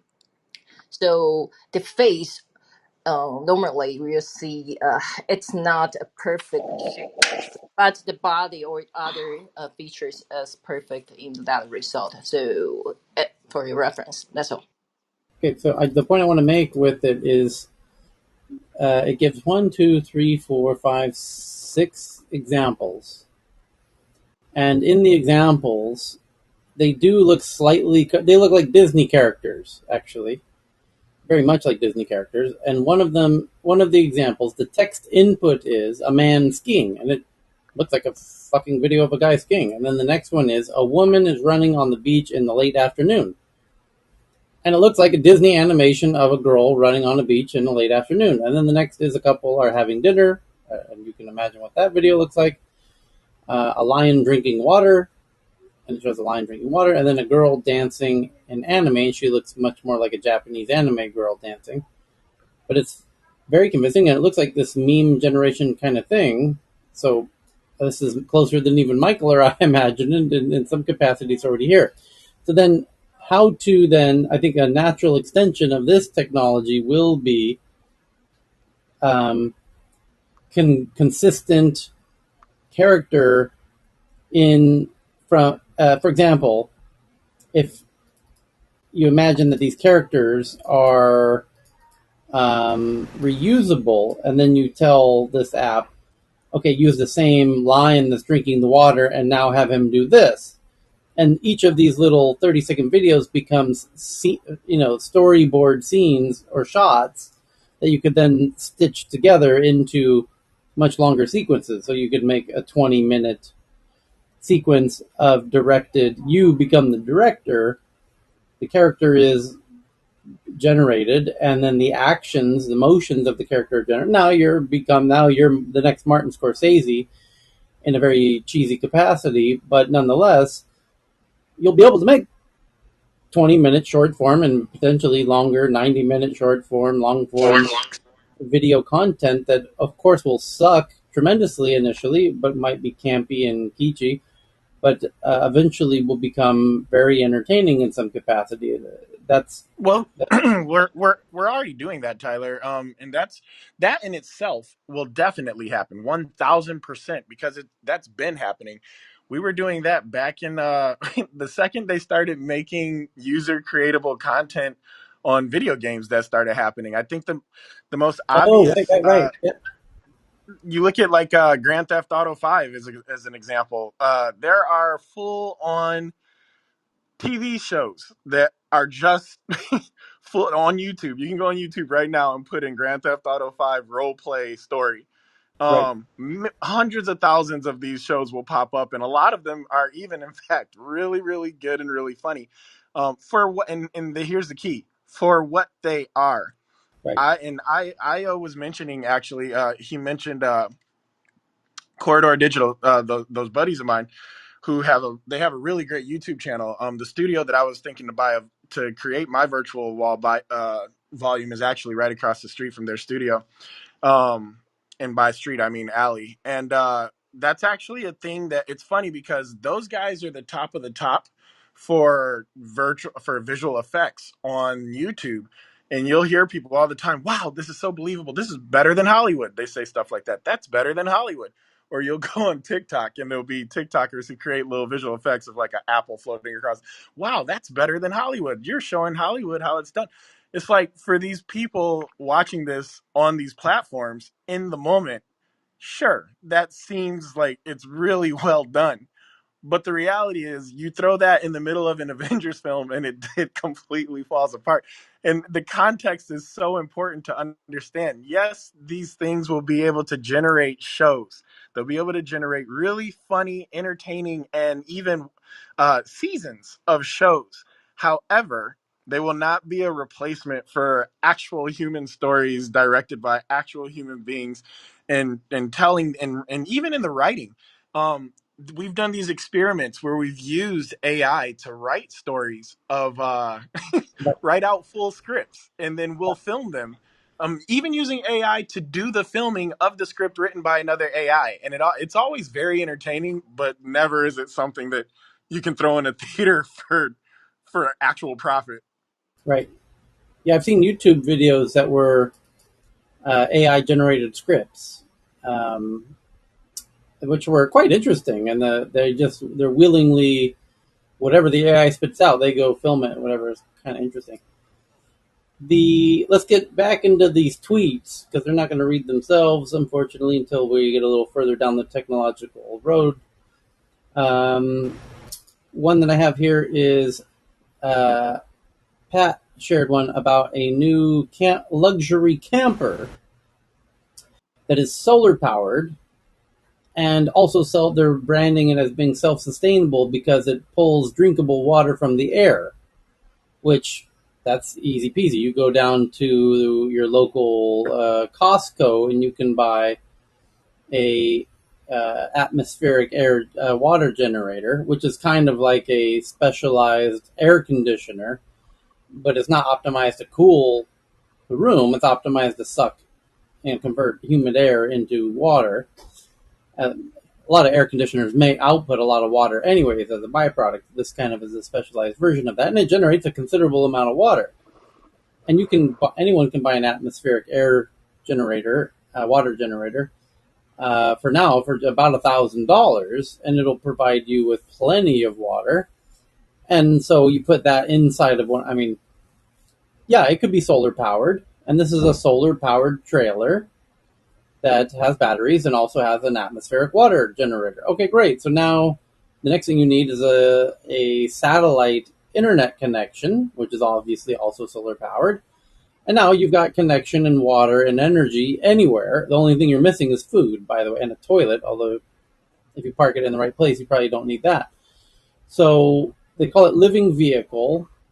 They've unveiled the solar power, fully solar sustainable camper trailer aimed at customers who want to travel far away from campgrounds and overcrowded areas. They're charging the low price of $340,000. I think I could make it for about a tenth of that. Anyway, yeah, there you go. Here it comes. Yeah, that's a Off-grid great energy. point. Modifying, some of these people are doing camper vans and so on, that if you can do it yourself, you can significantly reduce the cost. So just something to keep in mind for folks. Yeah. Next up, and this is a much cooler one, Hasbro, which makes a lot of toys in America, will put your face on a Power Ranger, turn yourself into a fully posable, iconic action figure. So you can now make action figures like Power Rangers or Spider-Man or what have you with your own face. So you can now personalize Hasbro action figures. That's awesome. Take my money. Nancy Pelosi's husband just invested millions into NVIDIA. the video card Such behemoth. a shame. Oh yeah, Nancy Pelosi.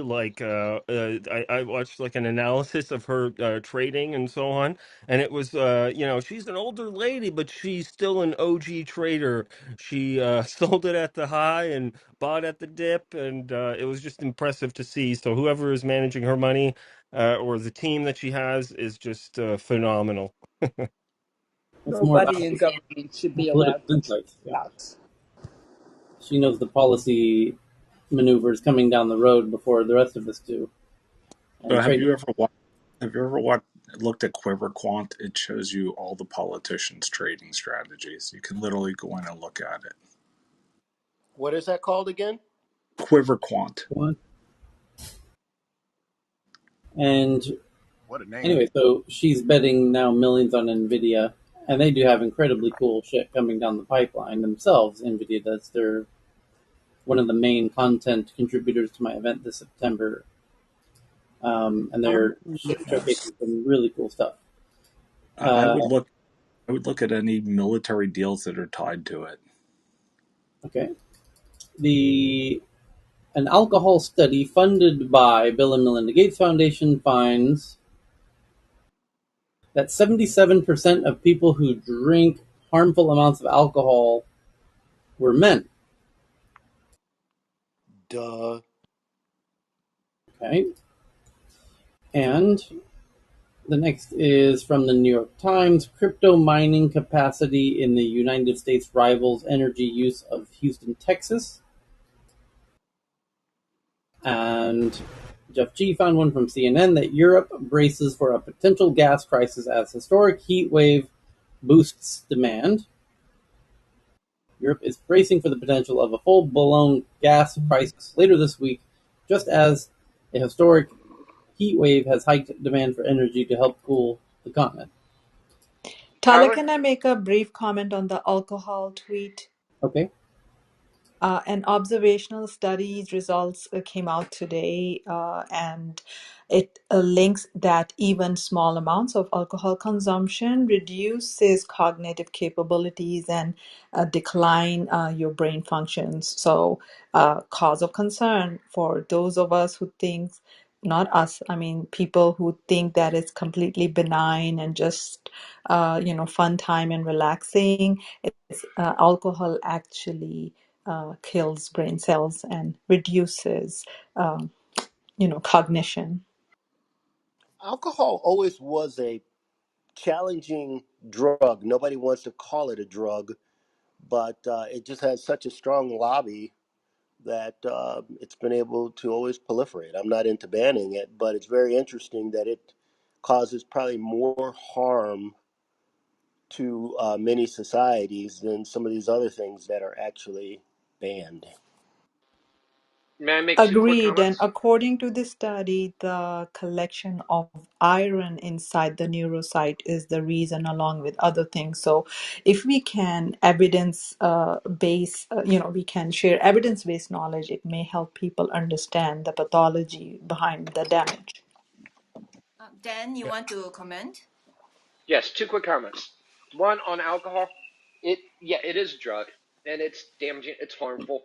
But banning it to cure, as we saw during Prohibition, is actually worse than disease because that gave rise to really big organized crime. So that's a real conundrum. The second thing is that with respect to the energy in Europe, did the article or another article mention the fact they're probably looking at rolling blackouts or brownouts? And with the heat wave coming, a lot of people are stuck in apartments, especially the elderly and at-risk people. There's going to be a wave of heat stroke and frankly deaths. That happened in France back in 1989, I think it was, or was it 1990? So that's a real concern. If they have an energy shortage during a heat wave, a lot of people, they won't have power, they won't have air conditioning, and it is going to kill people. So that's really scary. Hey, So those are my comments. Staying out. back to the alcohol thing. I'm a libertarian. I don't believe in banning much of anything. The point is, it's just as dangerous as some of the other things. That's what I was saying. Agreed, sir. Okay. Next up is from Jeff G. Two dead as Ghana confirms its first outbreak of deadly Marburg virus. Anyone know anything about the Marburg virus currently happening I in? know that it's part of bioterrorism preparation, and um, it affects like your immune system, cause clotting, it causes increase in all the immune related responses, and is deadly. Okay, It's very much like Ebola, and right now there are no even sort of vaccines available, and it's spread through animals such as bats. So, yay! okay. So next up, oh, someone's got a hot mic there. Saudamini, Wait, Tyler, where are they saying it's found? was it I Ghana? think in Ghana. Okay, okay.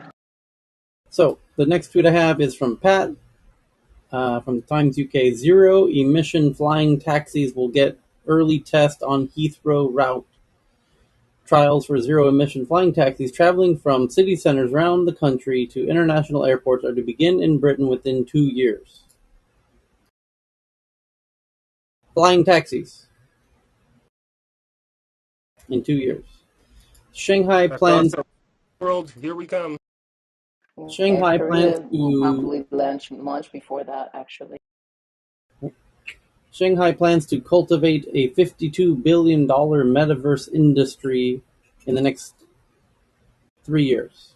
They want to create more than 100 companies in a plan that focuses on virtual reality and increased connectivity. I bet they do it better than Mark.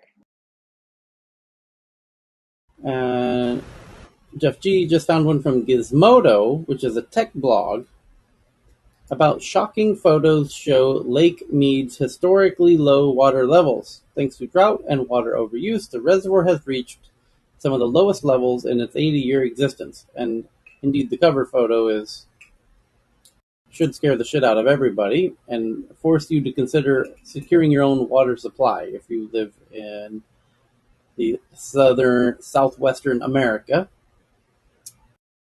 because we got to very low levels in Lake Mead about 12 months ago, and boy, did we get lucky with a very large rainfall in the rainy season this time of year of November, December. And now we're back where we started 12 months later with even lower levels. And the question is, will we have the fortunate heavy rains again this year? And the answer is almost certainly not. And so what happens 12 months from now when we don't have record rainfall like we did last time? Well, certainly we run out of water is what happens, people. And you might want to start embracing that potential reality now, preemptively, before your idiot neighbors do. And look for the exit. You know, when you get on the airplane and they remind you in advance where the exits are, very conveniently located, and how to find them, and how to take it, how to get out of the airplane. You might want to make note right about now where the exit signs are on this airplane you're in, called Captivity Civilization. So, This is Tyler, we didn't actually get the runoff that we would normally get from that kind of rain anyway. I forgot what the reasons were. So, I mean, even those rains didn't produce as much usable water as they would historically. all right. So the next is Russia's high-tech AI robot, which was on a televised program, turns out to be a human in a robot costume. That sounds about par for course. That's hilarious. Mr. Beast, YouTube phenomena, Mr. Beast calls out Riot, meaning the game company, I assume, following a streamer who got suspended. The YouTube star has taken aim at one of gaming's biggest companies, calling out Riot Games following somebody's streaming suspension. Okay. Katerina found an interesting one that genetically engineered sound-controlled bacteria are being programmed to seek and destroy cancer cells painlessly. as some kind of alternative to chemotherapy, ostensibly. Yes. That is awesome. That sounds I like also a approve that potential message. weapon too. Yeah, it could be an incredibly cool bioweapon, right? Robots infecting your body. China demands that the United States cancel potential arms sale to Taiwan. Again? How many times? And, This is cyclical now. and the next one's from Evan. How the Brookings Institute has one titled "How China Uses Search Engines to Spread Propaganda. Beijing has exploited search engine results to disseminate state-backed media that amplify the CCP's propaganda." And another one from Evan. It says, "Overrun by influencers, historic sites around the world are banning TikTok creators." This story focuses on Nepal. Prominent tourist and religious sites in Nepal are putting up no TikTok signs to keep creators from shooting at the premises. And Thomas Song found a crazy one about the world's smallest 8 kilowatt generator. A drone maker called Fusion Flight announces an 8 kilowatt micro turbine generator that weighs less than 1/10 of what an equivalent petrol generator would.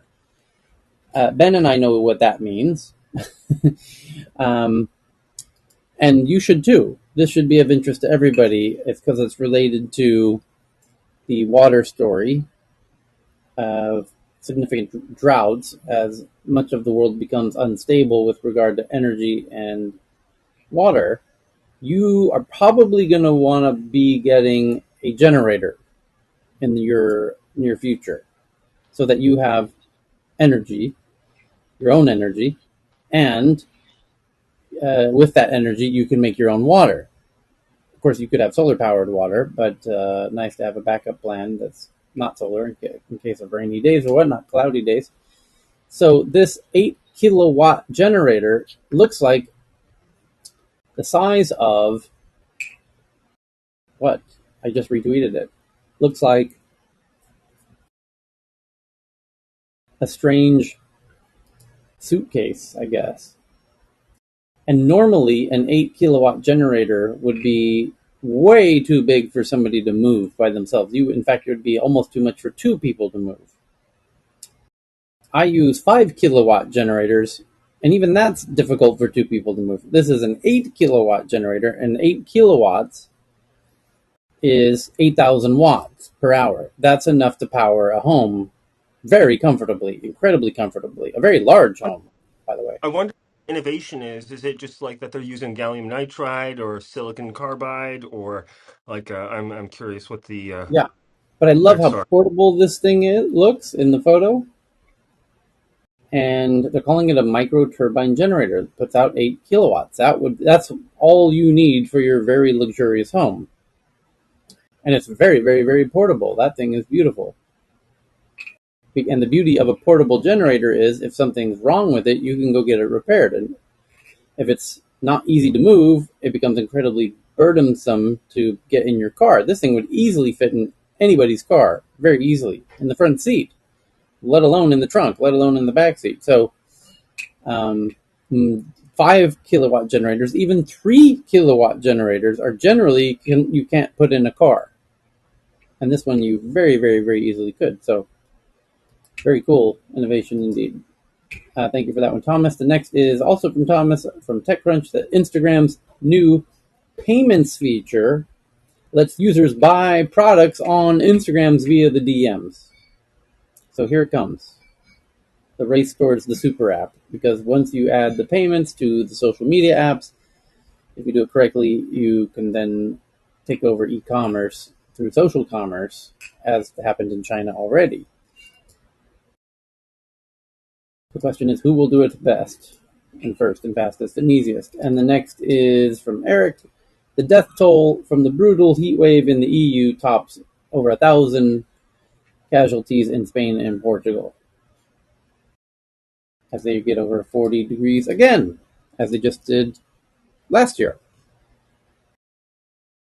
And you can't take too many years of that until the water runs out and the place becomes uninhabitable. As much as I love Portugal, boy, do I love Portugal.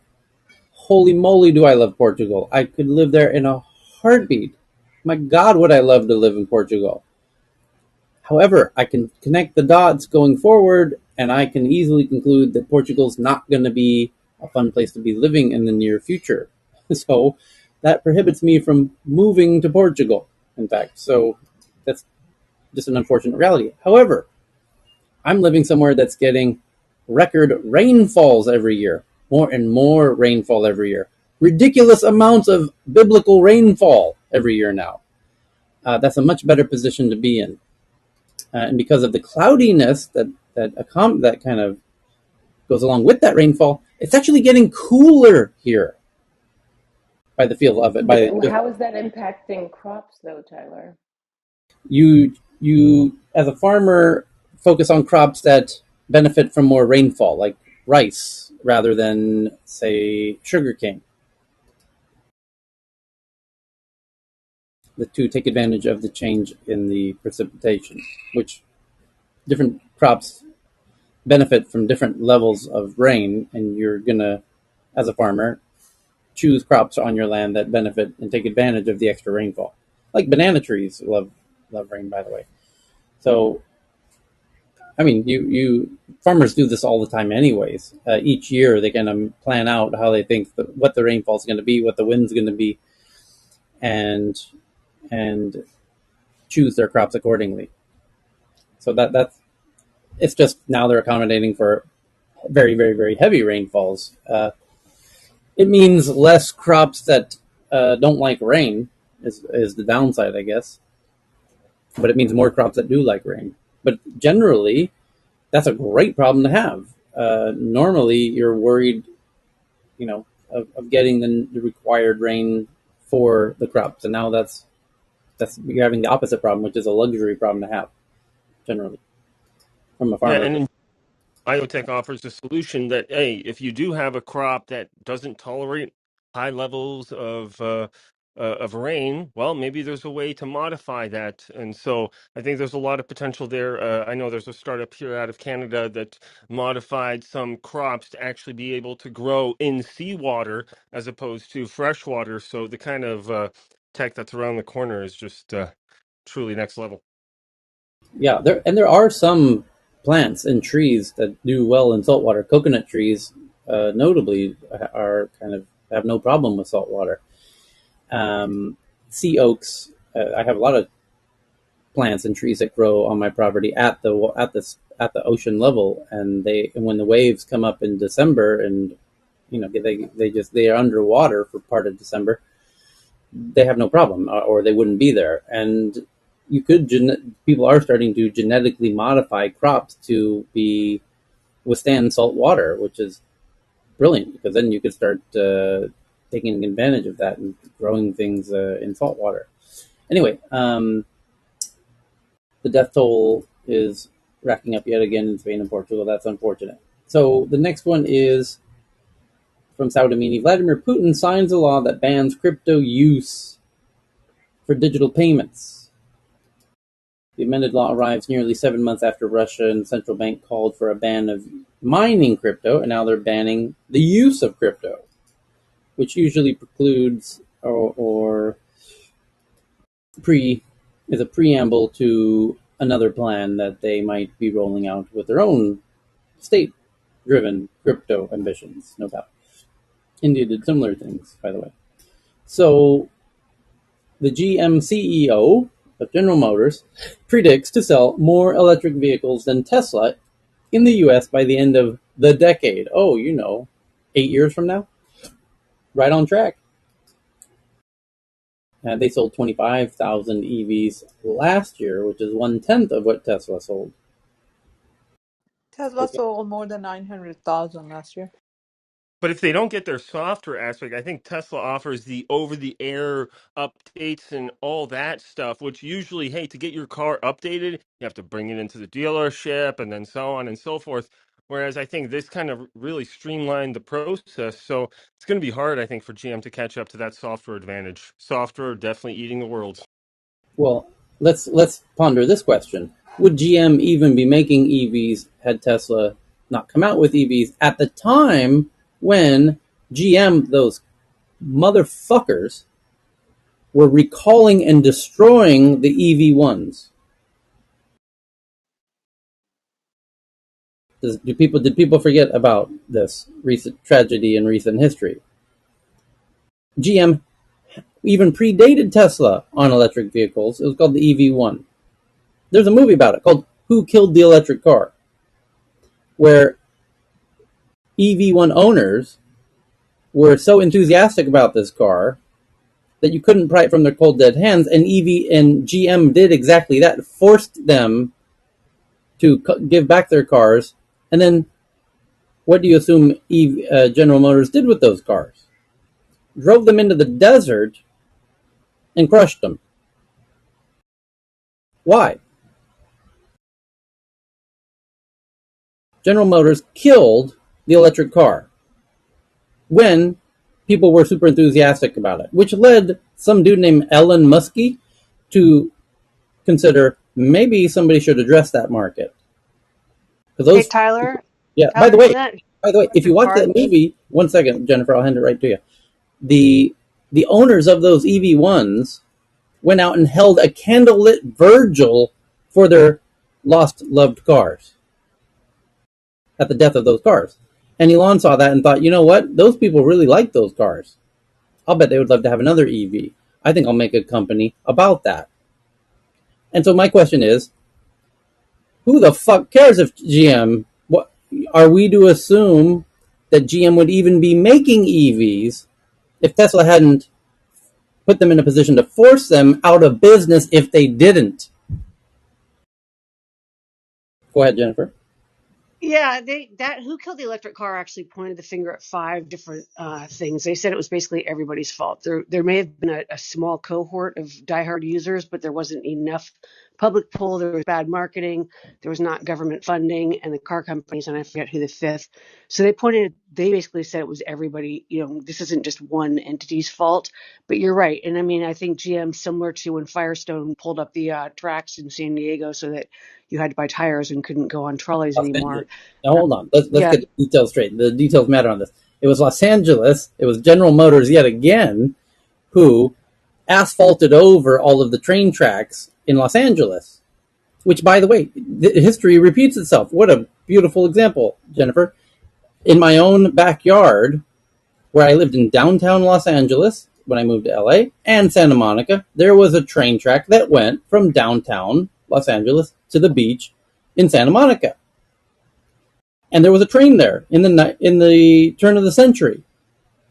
There has not been a train there. And oh boy, the freeway that goes there, which is the 10 freeway, as Michael well knows, or any Angelino well knows, the 10 freeway is used and is one of the most gridlocked pieces of real estate on the planet every day of the week, going both directions. Yeah, but Tyler, And there's now a train that goes to Santa Monica. They actually I, reopened some I, of those long they ago. reopened that train while I was there. We had to vacate our office so that they could dig up that the rail was still under the asphalt. And then to dig that shit up, and the cut of the track still there. The buildings couldn't build on top of it, but it was asphalted, and they dug it up, and now that train is back 100 years later. Because GM, again, those motherfuckers are against the will of the people and technology and the world and the planet in general. Those fuckers. Hey, Tyler, as you know, because you're from LA, it wasn't just GM. Because remember, we had big tire factories in LA like Sure. Firestone, and they didn't want to see cars go away either. Yeah. But GM was the one who bought the land rights and paved over that shit. Those cock suckers is what they are. Sucker of Well, cocks. now they're paying for it because, I don't see how they continue to garner loyalty when there's so much competition and saturation in this industry. More importantly, the car dealership funnel has been an issue for them even before the pandemic, but sort of hyper focused because of the pandemic. They may very well go by the way of Ford and the rest of them. They're not as popular here. They are abroad, but some of the decisions they've made before has placed them in precarious positions now and for the future. Yeah, I think they lost a lot of public trust. I think story matters, narrative matters, and in this case, Tesla was like, "Hey, we think we can make a difference," and everybody else was like, "Shut the fuck up, stay in your place." So I think consumers remember that. I know I sure do. So the next time I'm purchasing a car, I'm not necessarily going to be looking at GM because of that bad history. So I think as more and more people become aware of these things, it's nice to see that people can vote with their dollar and make a difference. So hell yeah, Tesla. Hence, I doubt that they will ever catch up to Tesla. I agree with Shireen. There is a lot of competition, but saturation, not that much because Tesla's orders are on, they are on back order. There's so much demand. And also, don't forget the extensive charging networks all around the United States, which other companies lack, and software support, updates, and the computer, all the AI systems, the safety features. I mean, and the research and development that's coming up with the million mile battery. So they have long, long way to go. They will just keep on playing catch up, but never would be able to. Yeah, but also the talent wants to go and work at Tesla because then you can cycle through to SpaceX and all these other things. So it's a much better ecosystem, even though it's much more competitive. I think that's where all the talent is going anyhow. I don't see anyone who's coming out of school or looking for a job and saying, "Hey, you know what? I think I'm going to go and work on EVs at GM." It's not like I don't think you're going to learn anything about cutting edge tech. You're going to learn about catch up. So Next up, Yeah, that's true. A friend of mine. Sorry, Tala, go ahead. the TikTok got me fired is the headline. A Denver woman shared videos about her salary and spending habits after starting a new job in tech. After less than a month on the job, she was fired.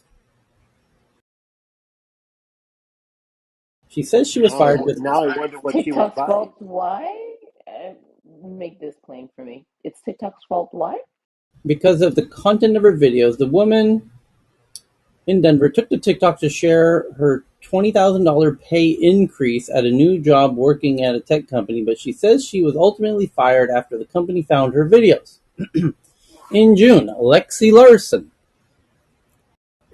if that's not a porn star name, I don't know what is, shared a Yeah. TikTok video saying her salary had risen from $70,000 at a marketing agency to $90,000 after landing a job in the tech industry. Her content on the platform TikTok leading up to and following the video covered her spending habits in Denver and how she got the new job. But Larson says that after her company found her TikTok account, she began deleting videos to try to avoid angering her bosses.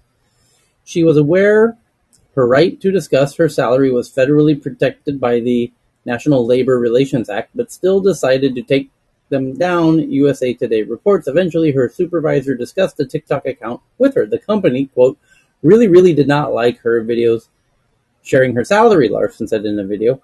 When she asked the company whether she'd posted any videos that violated security measures, she said superiors told her no, but weren't willing to take that risk.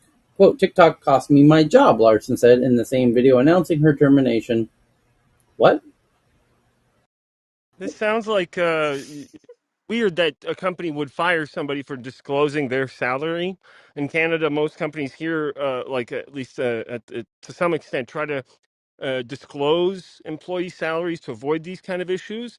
So it must have been something else with TikTok. But to blame TikTok, come on. That's And exactly what also, I'm this is thinking. Dane. If I may comment after the next person is done, I'm No, sorry, go did not for mean it, to Dane. interrupt. I've taken enough time. Please go for it. Very briefly, TikTok, even Clubhouse, anything and everywhere that's on a major platform that gets shown on the internet, little thing called the Wayback Machine or the Internet Archive, same thing.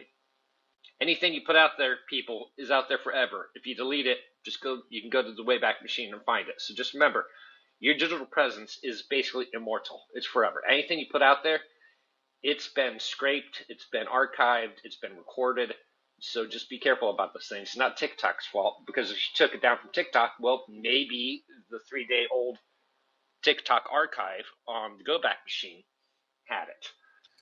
So Nothing whatever can really happened be to deleted. personal responsibility? So Thank you. we I was blame the And just thinking we that. blame the we blame the platform for what we do. I'm sorry, I'm old fashioned. My grandmother and folks used to say, "That what you show is that what you are. You show more skin, that's what you are. If you show your brain, you show you're smart. If you show your ass, that's what you are." So she just needs to own it. Anybody needs to own what they put out there. that's exactly correct, sir. And that kind of goes to my point, too. Once you put it out there, you can't really take it back. So very well said, sir. Hey Dane, Ken. I have a question on the Wayback Machine. I haven't used it in a while, but I remember when I used it back several years ago. It didn't give you everything. Like there were like depending on the website, it may have been selective In the dates. desert of Saudi Arabia. Go ahead, Ken. Yeah, On it it, does do on selective dates. Typically for the bigger sites, they do daily. For some of them, they just do if a certain percentage of the website has changed. So like typographical errors aren't going to correct any typos and going to trigger it. Some of them, so for example, I had a website. Anytime we made a major change, I go to the Wayback Machine and it would note that. And I had a very small website for a very small company, and so it depends on who they're scraping. They have different settings. For many of your smaller websites, only if they're following you, and then only if there's a significant change to the website. But for a lot of the bigger ones, bigger platforms, they scrape it every day, top to bottom. Yeah, Yeah. Dane, I heard something recently though that now they're which the Wayback Machine is super valuable because it's basically it's like a library. You're archiving what's going on the internet over time, but it conflicts with the right to be forgotten. All the privacy laws that are coming out now, taking down data, and so I've heard that there's going to be some more conflict in there. And also, I think it was to Robert's point on it's not TikTok, the platform, whatever it is that she publicized, and it's got to be more than her salary, is what got her fired. It's just that TikTok was the platform where she put it out there. So again, they're just doing that because it's clickbait to use that in the name. Right, the Right. right to privacy and the right to be forgotten, that is becoming an issue. I do not know if it's been resolved. I do know that the Wayback Machine in some courts has been deemed self-authenticating information, so it's admissible in at least some courts. So that has not shaken out yet. The reality is that yes, those are concerns. It will be litigated. I don't want any part of it. It's going to be a monster. The First Amendment, what can you say versus right to be forgotten under privacy law. It's going to be long and nasty, but that is a good point. I am not, or to my knowledge, that has not yet been resolved. The reality is it still exists. It's still No, out we don't there. have. Are you kidding me? Privacy and the right to be forgotten in Google and Wayback Machine and anywhere else? Give me a break. Yeah, but you Yeah, forget, Jennifer. There's but two ways the but way. also to the. I'm sorry. Go ahead. Yeah, there's two ways the Wayback Machine works. They'll either crawl it, or somebody could submit it to be saved. For instance, okay, somebody like you, Jennifer, would probably go and save every social media platform's terms of service change for every time it changes. So Yeah. literally, yeah, so that would be a perfect example. So you can actually then take it later and then verify it.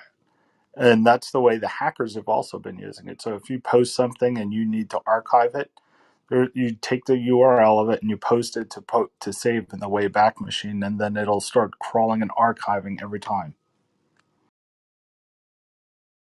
Okay, we got to get through the last three here real fast at the top of the hour. And then we'll hand it over to Ben, who's already been going for an hour on how to keep sustainable communities together, which Cheryl had pinned to the top of the room. There it is. So the last three are Indian government. Oh, no. Let's go in the right order. Here we go. Facebook and Amazon pull back on New York City office expansions. Hold that thought. The next one's related. Amazon pauses construction of 6 new offices to make it suitable for hybrid work. Amazon spokesperson confirmed that the delay of the construction will not affect the company's hiring plans. But they hire people, but it's more remote. So here we go. And then last but not least for today, Saudamini shares this one, that the Indian government to make tech giants pay publishers for news and original content. With control over advertising revenues, big tech companies manage to benefit the most by taking the lion's share of the ad revenue. Anyway, that's an interesting move that was tried in Australia, in France, to various degrees of success, where the news publishers in those countries start crying that they're dying as a result of their content being given away for free by the search engines and social media networks. And so the government steps in to try and save those dying publishers, which they have a weird kind of self-interest in. And now they want to make these platforms pay money to those publishers. So, Benedict Evans did a tweet about how when governments think that content companies should pay